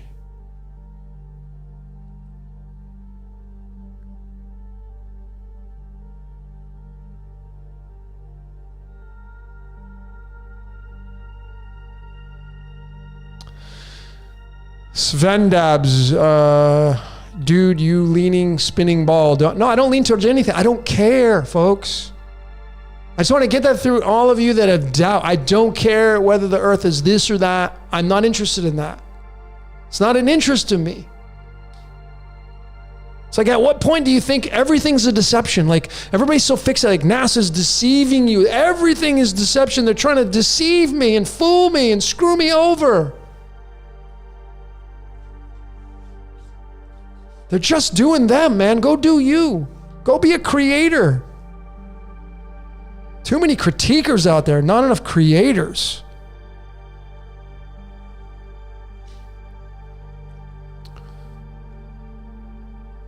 Yeah, the movie was amazing, man. Wait till I decode it. As I mentioned earlier, those of you that are new, when I come out with this decode, there will be no doubt. There's a reason why I'm wearing the sunglasses, because everybody in the movie wears sunglasses. This is my little prop for tonight. Telling you. Free Guy, sunglasses. They Live, sunglasses. Everybody in the Matrix wearing sunglasses. Mr. Smith, sunglasses. Everybody wearing sunglasses. So I'm like, I'm going to wear sunglasses tonight. Kind of make a little fun.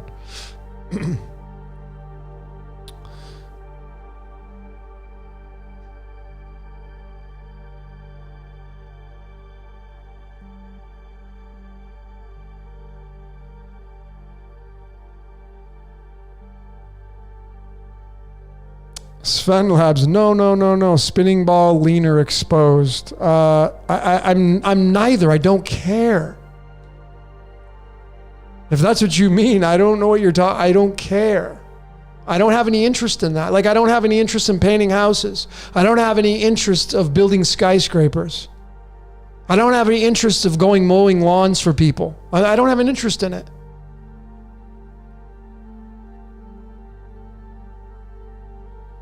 When the truth really comes out, it's not going to affect my life. I doubt it. That's where I stand right now. I could be swallowing my foot. I could be wrong. Maybe it'll be completely impactful. But time will tell. Right now, I'm concerned about being a creator and making the world a better place. And trying to prove that the earth is this is not going to make the world a better place. I just don't see the value in that. That's just me. What about the pills, the swallowing of the red pill and the blue pill? I think that gives you a choice. I have said before, I think not swallowing either pill is the route to go.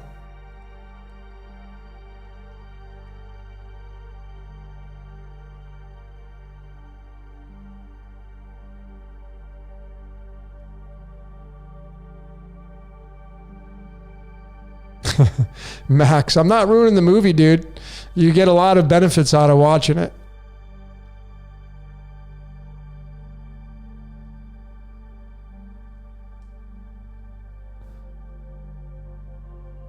Oh, yeah, man. My little furry in Vegas, he wears these. He wears these a freaking dog model, the DOG model. He wears these doggles. It's so funny, and they just crack me up, man. He's so cool, such a cool dude. Him and Kenzie Bear.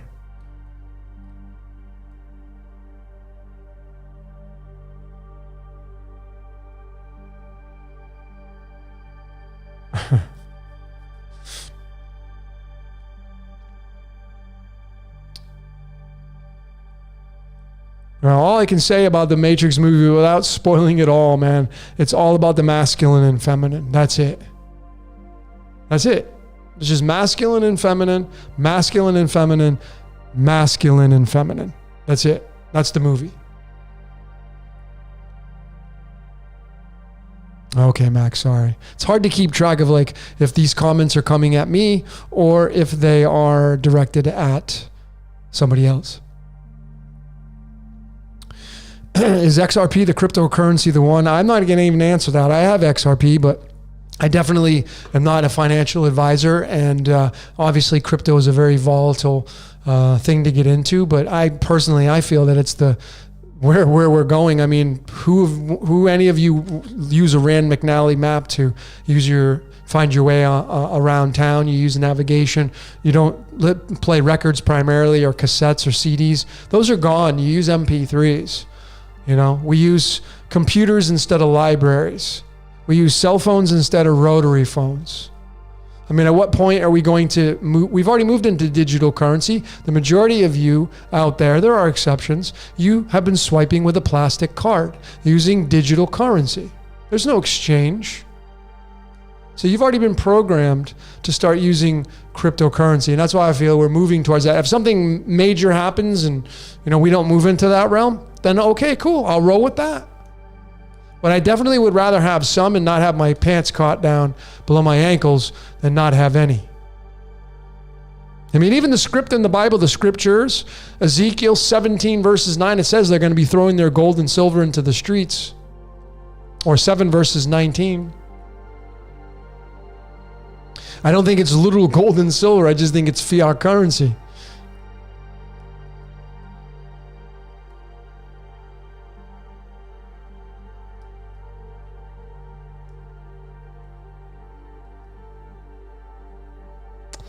What's my insight on targeted individuals? I don't really have any insight on that. I don't know that space or experience. The only thing I would encourage you to do is, changing your mindset. So, when you're invested in being targeted, like you mentioned it, so you obviously have invested or adopted that belief. And I'm not saying it's not true. Maybe you are targeted or what it feels to be targeted. But like, what do you do? What do you do on your personal time? What do you spend your time on? What are you watching? What are you downloading? What are you programming yourself with? So maybe you are targeted. So how do you what are you doing in your personal life? Are you doing things in your personal life that accentuate the targeting position? So if you go ahead and start doing personal development, raising your frequency on your own time, that targeting should end up diminishing once you get out of a certain frequency. That's what I would be doing. I would be doing a lot of personal development, checking all those things off the list, doing personal development every single day, doing mirror work, clearing, getting rid of past programming, things that happened to you when you were a child, growing up from whatever happened, moving towards creating a new chapter in your life. Meditation, retreats, cleaning up your body and your temple. Those are the things that I would be doing to make sure you check them off the list, to make sure that those aren't the root cause of the targeting that you're talking about.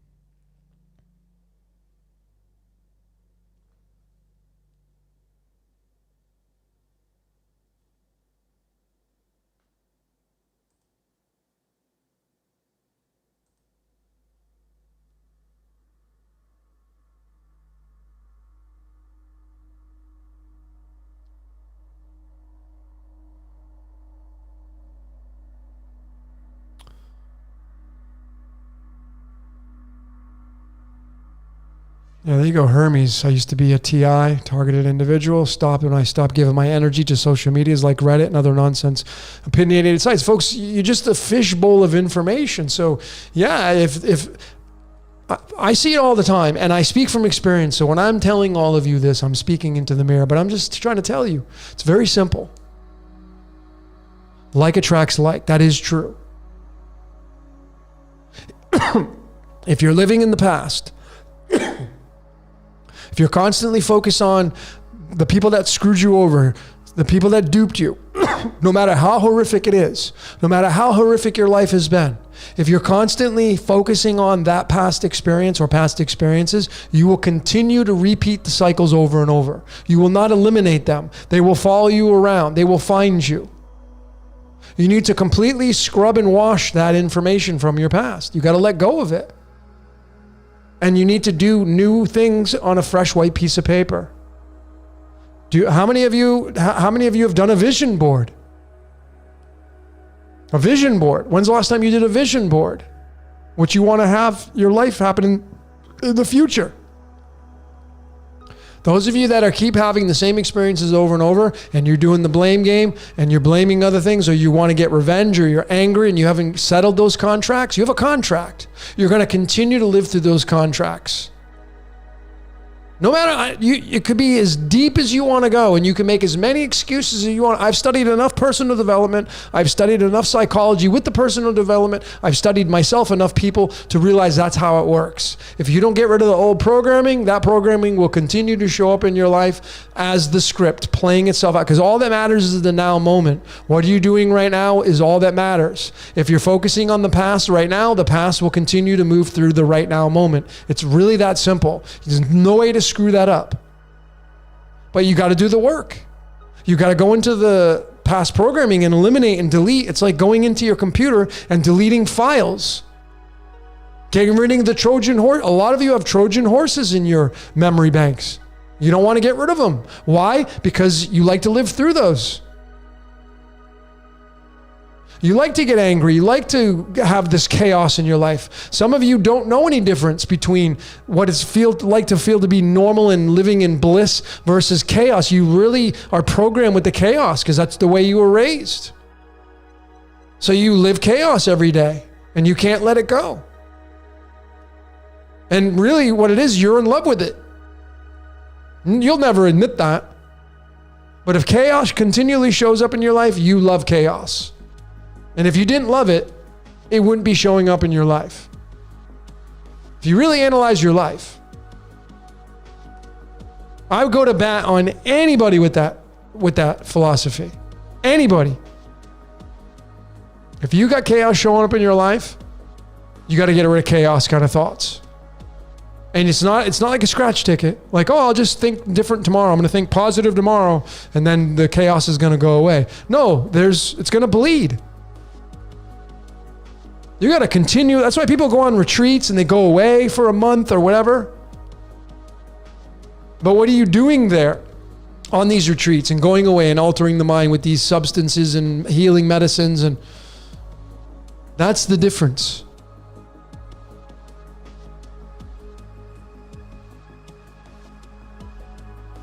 I mean, I love the meme. I have it on my website.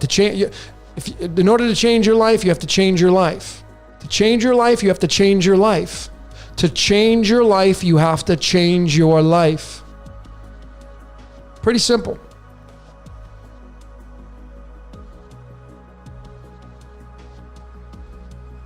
So AA, I'm not a fan of AA so much just because of the very one thing you do when you go to an AA meeting is like, hi, my name's Logan and I'm an alcoholic. Why the hell would you even want to admit that? You were an alcoholic.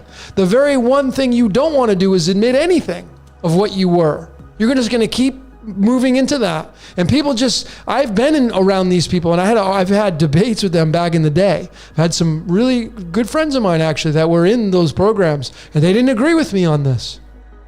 Because they're like, oh, it's a disease and I'm just going to have this for the rest of my life. I'm like, if you say so, not my life. Like I had ADD. The doctor said I had ADD when I was 10 and it's considered a disease. And I've read 6 books on the topic. And I now realize that I've adopted the wrong beliefs. It's not a disease. It's actually a gift. It's all about perception.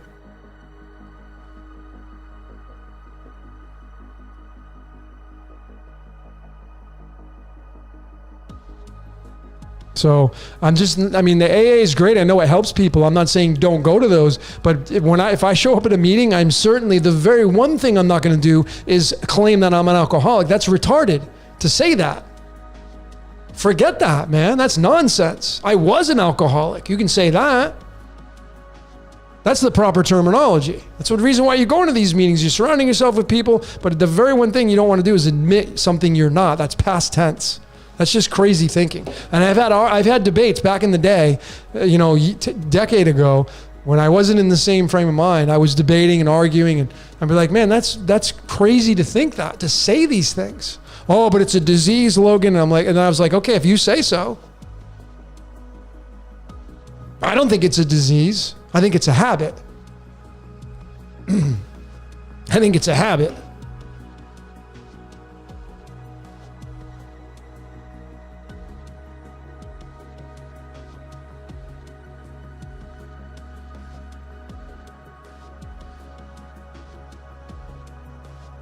Anyway, that's just my take on it.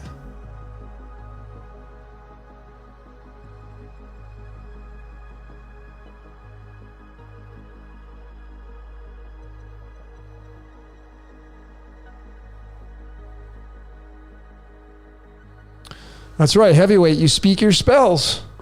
Everything you say is a magic spell. That's why they say, how do you spell your name? What's the spelling of your name? It's all magic spells. So and that's why positive affirmations, I've been through the whole thing. I've studied personal development. I've read tons of books on the matter. I've been through tons of practices, tons of courses. Bob Proctor, Born Rich, that's my go-to. Whenever I get stuck or I get in a rut, I go right to Born Rich and I'll just start listening to that again. I still revisit that stuff. I got so many books on my Kindle of positive thinking and Beyond Positive Thinking by Dr. Joseph Murphy and Working with the Law by Norman Howell and, all these great books. And then it's great to read them, but then what people don't usually do is put them into practice. Oh, I read that book. That's cool. How much do you practice it? Anybody can read a book. It's practicing it. The practical application of the book.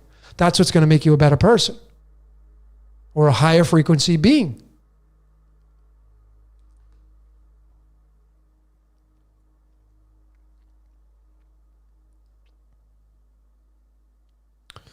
So it's all about habits, folks. It's really habitual. People are alcoholics because they're in the habit of drinking. And then, yeah, you can get used to, you can conform to what it feels like. And then when you're in that alcoholic state or you get that effect from alcohol, you no longer like the sober world. You don't like the way you feel in the world being sober. So now you only like to feel what it feels like to be under the influence. And that becomes your habit. You conform to that. And of course, if you had a tough upbringing, a lot of people use it as a crutch or, and I use that word crutch. I'm not trying to belittle anybody's experiences, but a lot of people start to drink because of anxiety or depression. And of course, it's have a couple drinks and let's have a couple drinks and we'll, mellows you out. And next thing you know, you don't like to be not mellow. So it can become a habit really quickly. And then, some people just go crazy and then that addiction they conform to. And then just like smoking cannabis, and I speak from experience on this. I was a smoker every day. Not all day, maybe once, twice, sometimes maybe 3 times. I think the max was maybe like 3 times a day, but it was like once or twice a day. I did that for a while. I didn't like the world without being under the influence of the plant. I didn't like it. And I would get the encouragement from people. They'd be like, you know what, Logan, because I'd be funnier. I get funny on it. I could be a stand-up comedian when I smoke. I'm just quick, and I love people a bit more. That's what the plant does for me. It was medicine. It's medicinal for me. But when you do it every day, this is my opinion now. I know some of you are avid smokers. What you do is you lose the feeling of the world without cannabis. So it becomes less attractive. And then stopping and like, okay, I'm not going to smoke for a while. I've been there. Like you smoke for a while and then you're like, okay, I'm going to take a break. And then when you take that break, life is different. I don't like it. Things are way different. Well, yeah, of course they're different. You've been so conformed to being on it every day. Some of you all day. And again, it's your journey. I'm just merely giving you what I experience from personal endeavors and what I see. Just giving it to you from a neutrality standpoint. So don't take it like good or bad. I'm not poo-pooing. You don't know my situation, Logan. I'm not saying that some of you use it for medicine. I get that. But I'm saying is when you use it every day, you conform to it. And then you no longer, I'm not saying everybody, some people no longer like to be in the world without it.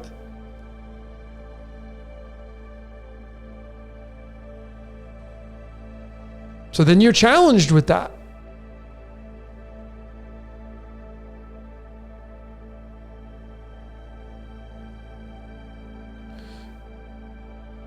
Yeah, everything's a psyop. I know alcohol is called. I love alcohol. I'm not going to deny. I enjoy having drinks. I love drinking a good whiskey. I like drinking. I love Grand Marnier. It's one of my favorites.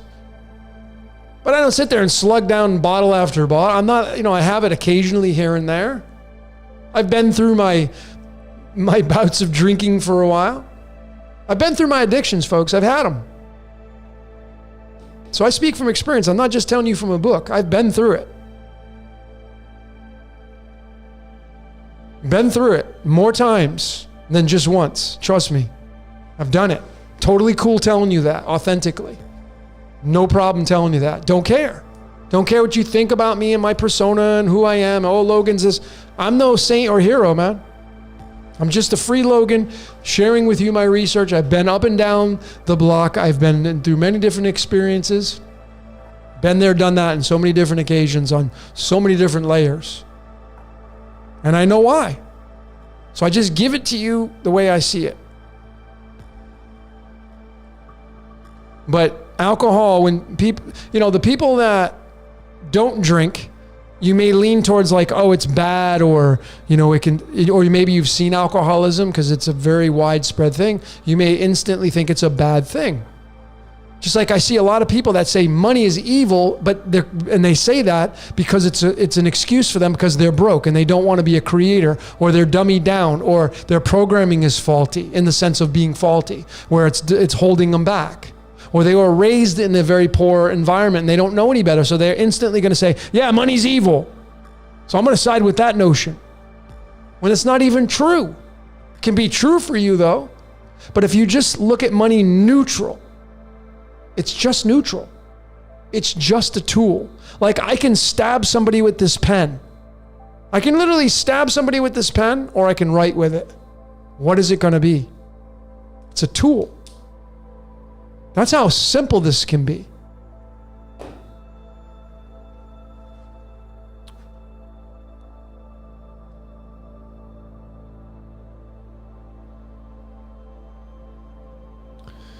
Sandra B, why do I wear sunglasses inside? How many people have I scammed so far? None that I know of, because my intention's not to scan anybody. The reason why I'm wearing sunglasses is because this is my prop for tonight, because I'm coming out with my decode on the Matrix Resurrections, and they're all wearing sunglasses in the movie. So this is kind of like my fun part to show all of you kind of like my prop. This is why are they wearing sunglasses? So I decided to wear sunglasses tonight. So it doesn't have anything about scamming anything.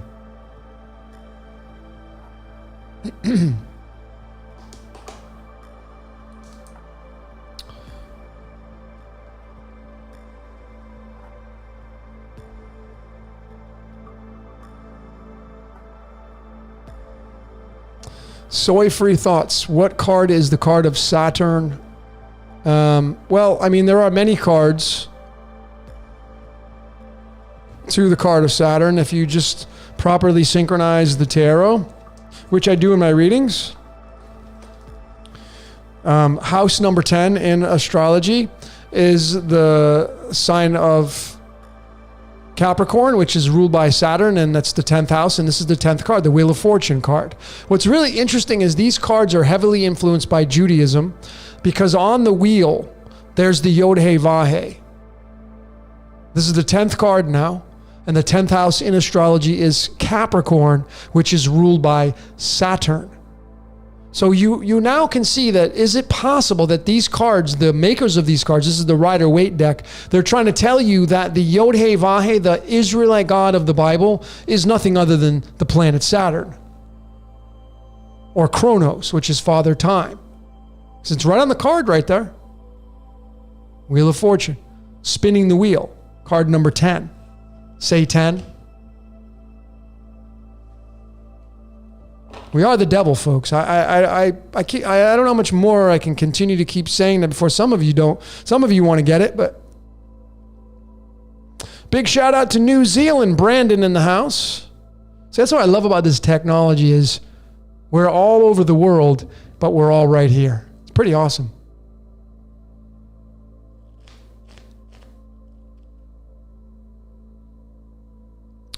D348 Jack Kerouac books. No, I have not.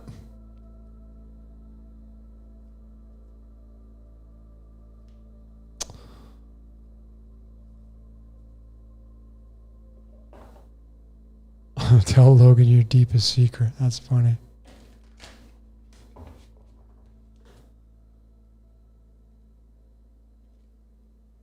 Meme is asking, Logan, can you say how you've used decodes to help you in your personal life? Well, yeah, I mean, I had mentioned that a little bit earlier on with the coding of my life and the significance of finding this badger. You know, this badger right on my deck and feeding these animals. And then my soul brother, Michael Ray, came into my life. He has the 3 diamonds card, which is card number 29. And we have this strong this soul brother connection. And I know he's coming back here to Mexico. We got a lot of big things I already know that are going to be happening. I just don't know what they are, but I can feel it. So I showed that tonight of how and why here. I'm here in Puerto. Why did he come here to Puerto? Doesn't live here. Why did I come here? And then, you know, on a personal level, I gave many instances of myself. I've said that I have 5 planets in the 3rd house of astrology, which is the house by default of Gemini. And Gemini, you know, being the the two twins, which I feel is the prison. I've come out with Prison Planet. I showed all this stuff in my Prison Planet decodes. And then on a personal level, as far as becoming a better person, a better version of myself, it's surrendering to the code to a certain extent. Knowing who I am, knowing what I'm all about. No, I mean, I'm born on the 4th. The 4 is a builder from the heart, because the heart is the 4th chakra. I'm a builder from the heart. That's my intentions. I've been helping people my entire life. This is just exactly where I'm at right now. My life path is the 26/8. And that is a life path that's wielding and dealing with power. When you know numerology, how does that affect me personally? Well, when you're dealing with power, what are you going to do with it? Obviously, intention has its role in that at that point. So I can encourage all of you to just continue to study your code, because your life is coded. I don't know how deep your code's going to go. But to give you a personal example of just how coded I am, that you can see is on my arms, all these tattoos right here, they're all phoenixes. All the way back here, Phoenix.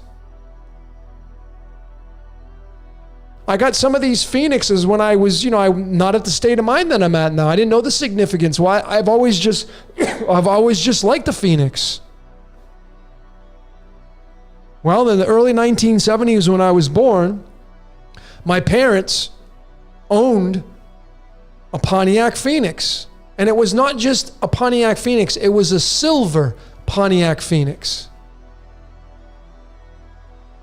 And my birth card is the 8 spades, my ego card. And that's the 47th card in the deck, which is tied to silver. Silver is the 47th element. And the car was silver. The Phoenix was silver. The Pontiac Phoenix. I could go on and on and on and on and show you just how ridiculously coded my life is. I showed in my Prison Planet Part 2, if you haven't seen that. I was very vulnerable. I showed all of you my code. Showing you my family.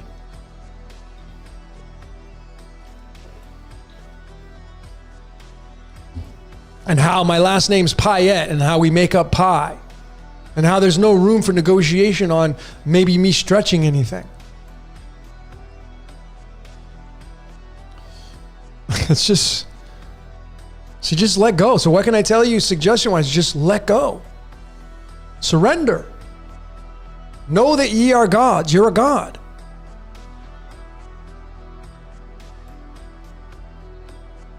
I love 3 of Diamonds, Kirk. You guys are voltage, man. You got a lot of power. That's why Donald Trump had... I just did his... And I just want to let all of you know, this brings something up to me. So I have been showing this methodology called alchemology, where you get your numerology output from the Chaldean, and then you take the numbers with the letters and you bring those into alchemy, and then you add them all up. Alchemology, alchemy and numerology. Well, I'm going to be coming out with, in my new life coding video, some of you are going to want to buy it. It's going to be, even those of you that are on a budget will be able to afford it. But it's going to show how to extend your full name and how to break it all down and define more of your code. So I decided to do Trump's. And I went extended with Trump's. And I decoded it with his mother's maiden name, which is McLeod. And the number I got was 196. And what's 196? It's gold. Completely blew me away. I mean, it was just mind-blowing what I found. That guy's script.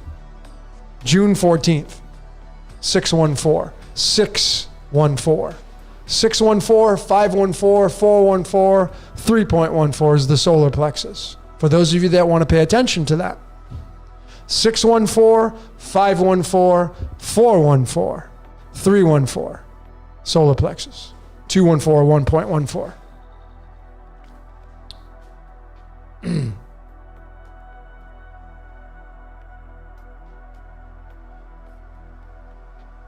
You don't have to decode yourself, meme. You don't have to decode yourself. You don't. And I can't say for sure, I can't give absolute authoritative suggestions or statements on whether or not every single person living on this planet is scripted and coded. I can't say that for sure. I'd have to sit down with every single person to look and observe. But the people that come to me, that I do readings for, and the people, places, and things that I decode, I mean, it's kind of undeniable at this point. I would be lying to myself to tell myself otherwise, that it's not predestined. I would be completely contradicting what my findings and research are. But I think that when you find the code and you discover the code and you become the code becomes you become one with the code, you become more powerful and you get tighter with it, and you get more dialed in with it. So you don't have to go decode yourself, but I think decoding yourself, it just fast tracks of where you're going to go.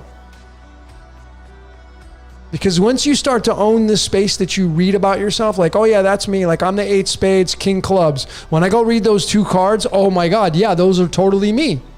I become that. And it becomes me. And then it becomes embedded into your subconscious, and now you're in tune with it. Whereas before, you may not have been in tune with it. You may have been in more tune with what your parents coded you with. It's not your code, your parents' code. It's their code. So I think part of the awakening process and becoming a God, as the Christ said, when you use that statement, is awakening to the fact that you have an individual code. You are a snowflake, and no one's just going to give it to you. No one's going to roll the red carpet out. Those of you that want it, you got to seek it out.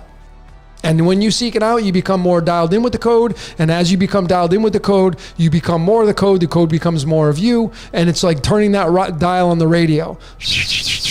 And then you finally hit the station, and now you have clarity like this. That's how I feel the code works.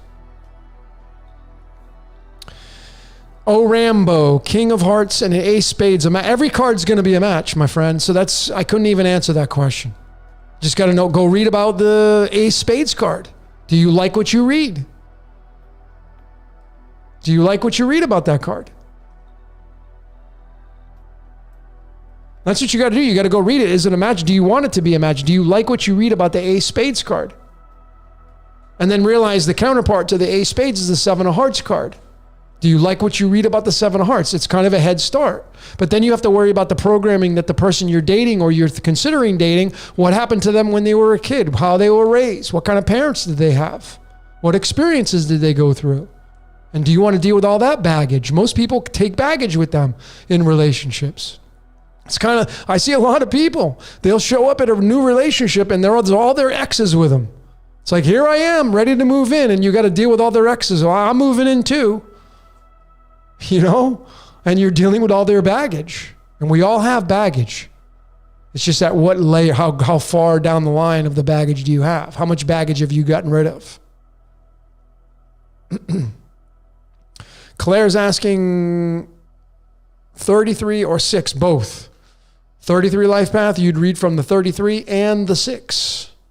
Got to read from both. Those of you that have the 33, 22, 11s, you have the 11, 2, 22, 4, and 33, 6. You got to read from both. Collective consciousness. Can you touch on the number 10 and 20? It's my birthday. How's your 10 and 20? Are you born on October 20th? Is that what you're asking? I would add up your entire birthday and go by your life path. That would be where I would start to tell you to go. I covered that in my How to Decode Yourself video.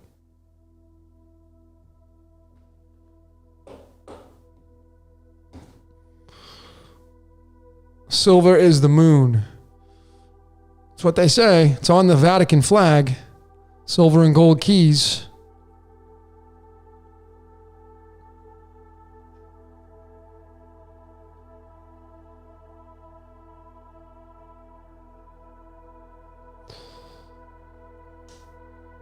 Can I decode the Cadillac Eldorado? Well, it's the Eldorado. The L. You got to go. Like, I've studied it. Folks, what was the first car you ever owned? There's code to that. Think about what is the first car you ever bought? And where's the code tied to you as? What year was the car you bought? First car I ever bought, Chevy Chevette, 2 C's, CC 33. What does that mean? Well, I'd have to show you a whole bunch of other stuff about my life. What's your school mascot? Mine was the tiger. So Jupiter plays a big role in my life because Jupiter's the striped planet. What was your school mascot? Got to figure that stuff out. Maybe it's going to have some big bells going off for you. Maybe you're going to have some prolific big bells going off, like just from your school mascot. Some of you. What was the latitude, longitude of the school you grew up at? What do those numbers mean? How can you find relevance to those in your life? What hospital were you born in? What's the numerology of the hospital? What time were you born? What time were you born at? Those of you that know. That'll have significance. What time you were born at. All this code, folks, you just got to start observing it.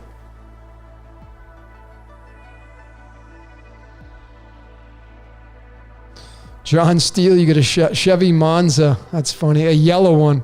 The yellow submarine, huh, John? Mercury Topaz. Nice. Cadillac STS. You must be a younger person because Cadillac STS, I don't think they came out in the...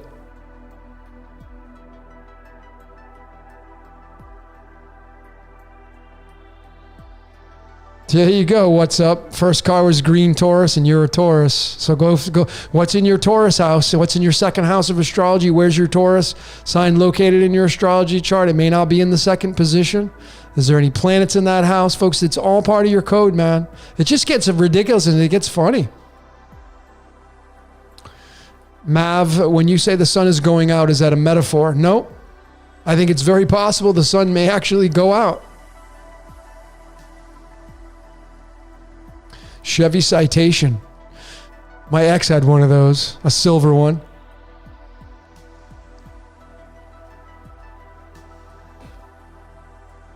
'58 VW Bug for Denise. Nice.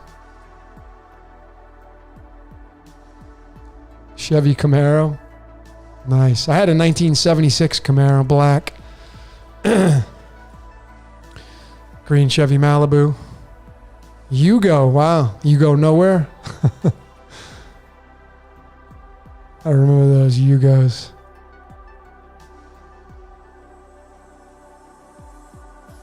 So yeah, folks, that's where it's at, man. You can decode yourself on all these layers. What school, the school mascot, the first car you bought, the first car you drove.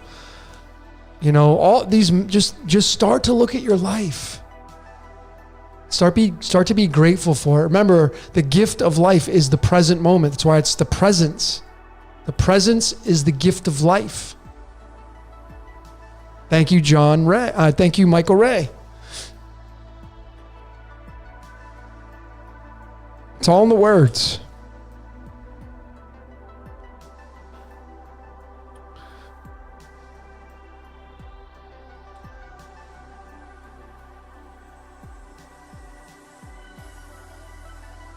$1995 Cadillac STS. I thought so. I thought it was in '90s. He must be a young buck.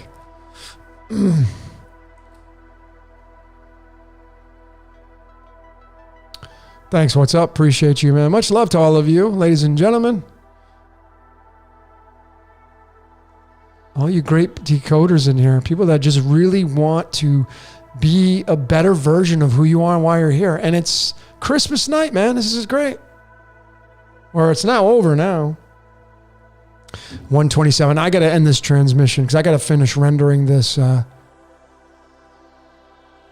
Some of you just can't wait to watch my Matrix Resurrections Part 4 decoded. It's going to be called the White Rabbit Resurrections. It's already shot. I just have to render it.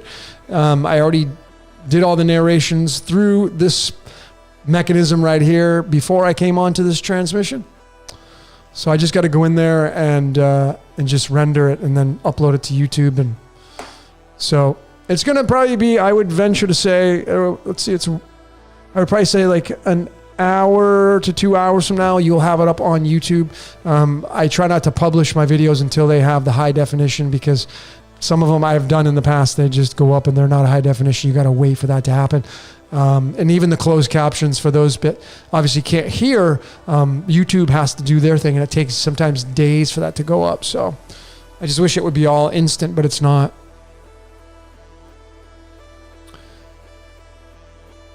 Thanks, Sabrina. Have a great day over there in the great country of Pakistan. So, you're welcome. So I'm going to just call this a wrap. I know typically I didn't do any phone calls. I didn't do any card pulls, but at least I came on here. And like I said, I probably would continue on, but I have this Matrix Resurrections Decoded coming out, and it's very, very mind-blowing. Like, I'm talking mind-blowing information. Like, a lot of my other decodes blew my mind. When I just decoded Neo and Trinity, showstopper. Show frickin' stopper. And then you're going to hear me say this, at what point do we draw the line to make the determination that man could never code this? Sure, we can become conscious of it. You can choose dates. I see the dates. Some of these producers or directors, they're probably picking these. I get that. But when you bring alchemy and the dates and the string of pi and the golden ratio and the square roots and the sine and cosine waves, no way. Something far beyond the concepts of mankind is running over this world. It's pulling the strings, the puppet master. It just may be a supercomputer. I just don't know. But my current research right now is in Westworld, which I showed in my Prison Planet 3. It just makes more sense. Squid Game, it's all telling you it's a game, the game master. Even Jordan, a big shout out to Jordan over at Waters Above Crypto. At the end of our podcast transmission just a few weeks ago, he was saying, hey, check out Abbey Road, the Beatles. So I looked at the album cover. Of course, they're walking across the crosswalk. It's the striped crosswalk telling you duality, the black and white. But in the background was the symbol I was looking for. It was the Volkswagen Bug in the background. And of course, I looked for the license plate, decoded the license plate. What did I find? The license plate decoded down to Game Master. Game Master. Whatever that Game Master is, it's a stand-up freaking comedian. And this reality that we play out, it's not real. And that is the very reason why suffering is allowed. Suffering to us. But we live inside of a game, inside of a simulation, however that works, and this is not a real life thing going on here. It's just a movie. So when you get next time you get emotionally involved to a movie and you cry and you get angry and you get sad and you get scared, just remind yourself it's not real. And what am I doing? Why am I giving my emotions to this? The Truman Show. They showed in that. People were like hooked on the Truman Show. They were hooked on it. Can you turn on the Truman Show? And they were like rooting for Burbank, Truman Burbank, to get out of there. And they cheered when he did. In case I don't see you, good morning, good afternoon, and good night. And then he formed the sign of the cross right in front of the door, which was the box, and he exited the stage. And that was it. It's pretty interesting when you see the symbolism. But anyway, folks, as I say, that's all I got for today. My name is Logan. This is Decode Your Reality for What's Your Question? Number 27. Of course, let's big shout out to the numbers. 27 golden, tied to the golden ratio. 27, the 2-7, tied to chaos and order, because it's the 27th element, which is cobalt, which is the chaos and order element. And that's what it's all about. So anyway, folks, just keep decoding yourself. Those of you that are interested in a reading, just send me an email. I have limited dates in January. I'm booked up till mid-January already. But those of you that are interested in a reading, send me an email, decodeyourreality@gmail.com. And I will do my best to get you in. I'm going to be taking a break because I got to get this I got to get some stuff done, but nonetheless, that's it, folks. Stay tuned. I'm going to be rendering the Matrix Resurrections Decoded. It's going to be coming out. As soon as I get done with this, I'm going to be go render this stuff. So as I started this intro or this transmission, I'm going to end it with this song right here by, and the very reason why I was wearing these sunglasses. 1983. Thank you, Corey Hart. Sunglasses at Night. My name is Logan for Decode Your Reality. Thanks all for watching. Until next time, see you later.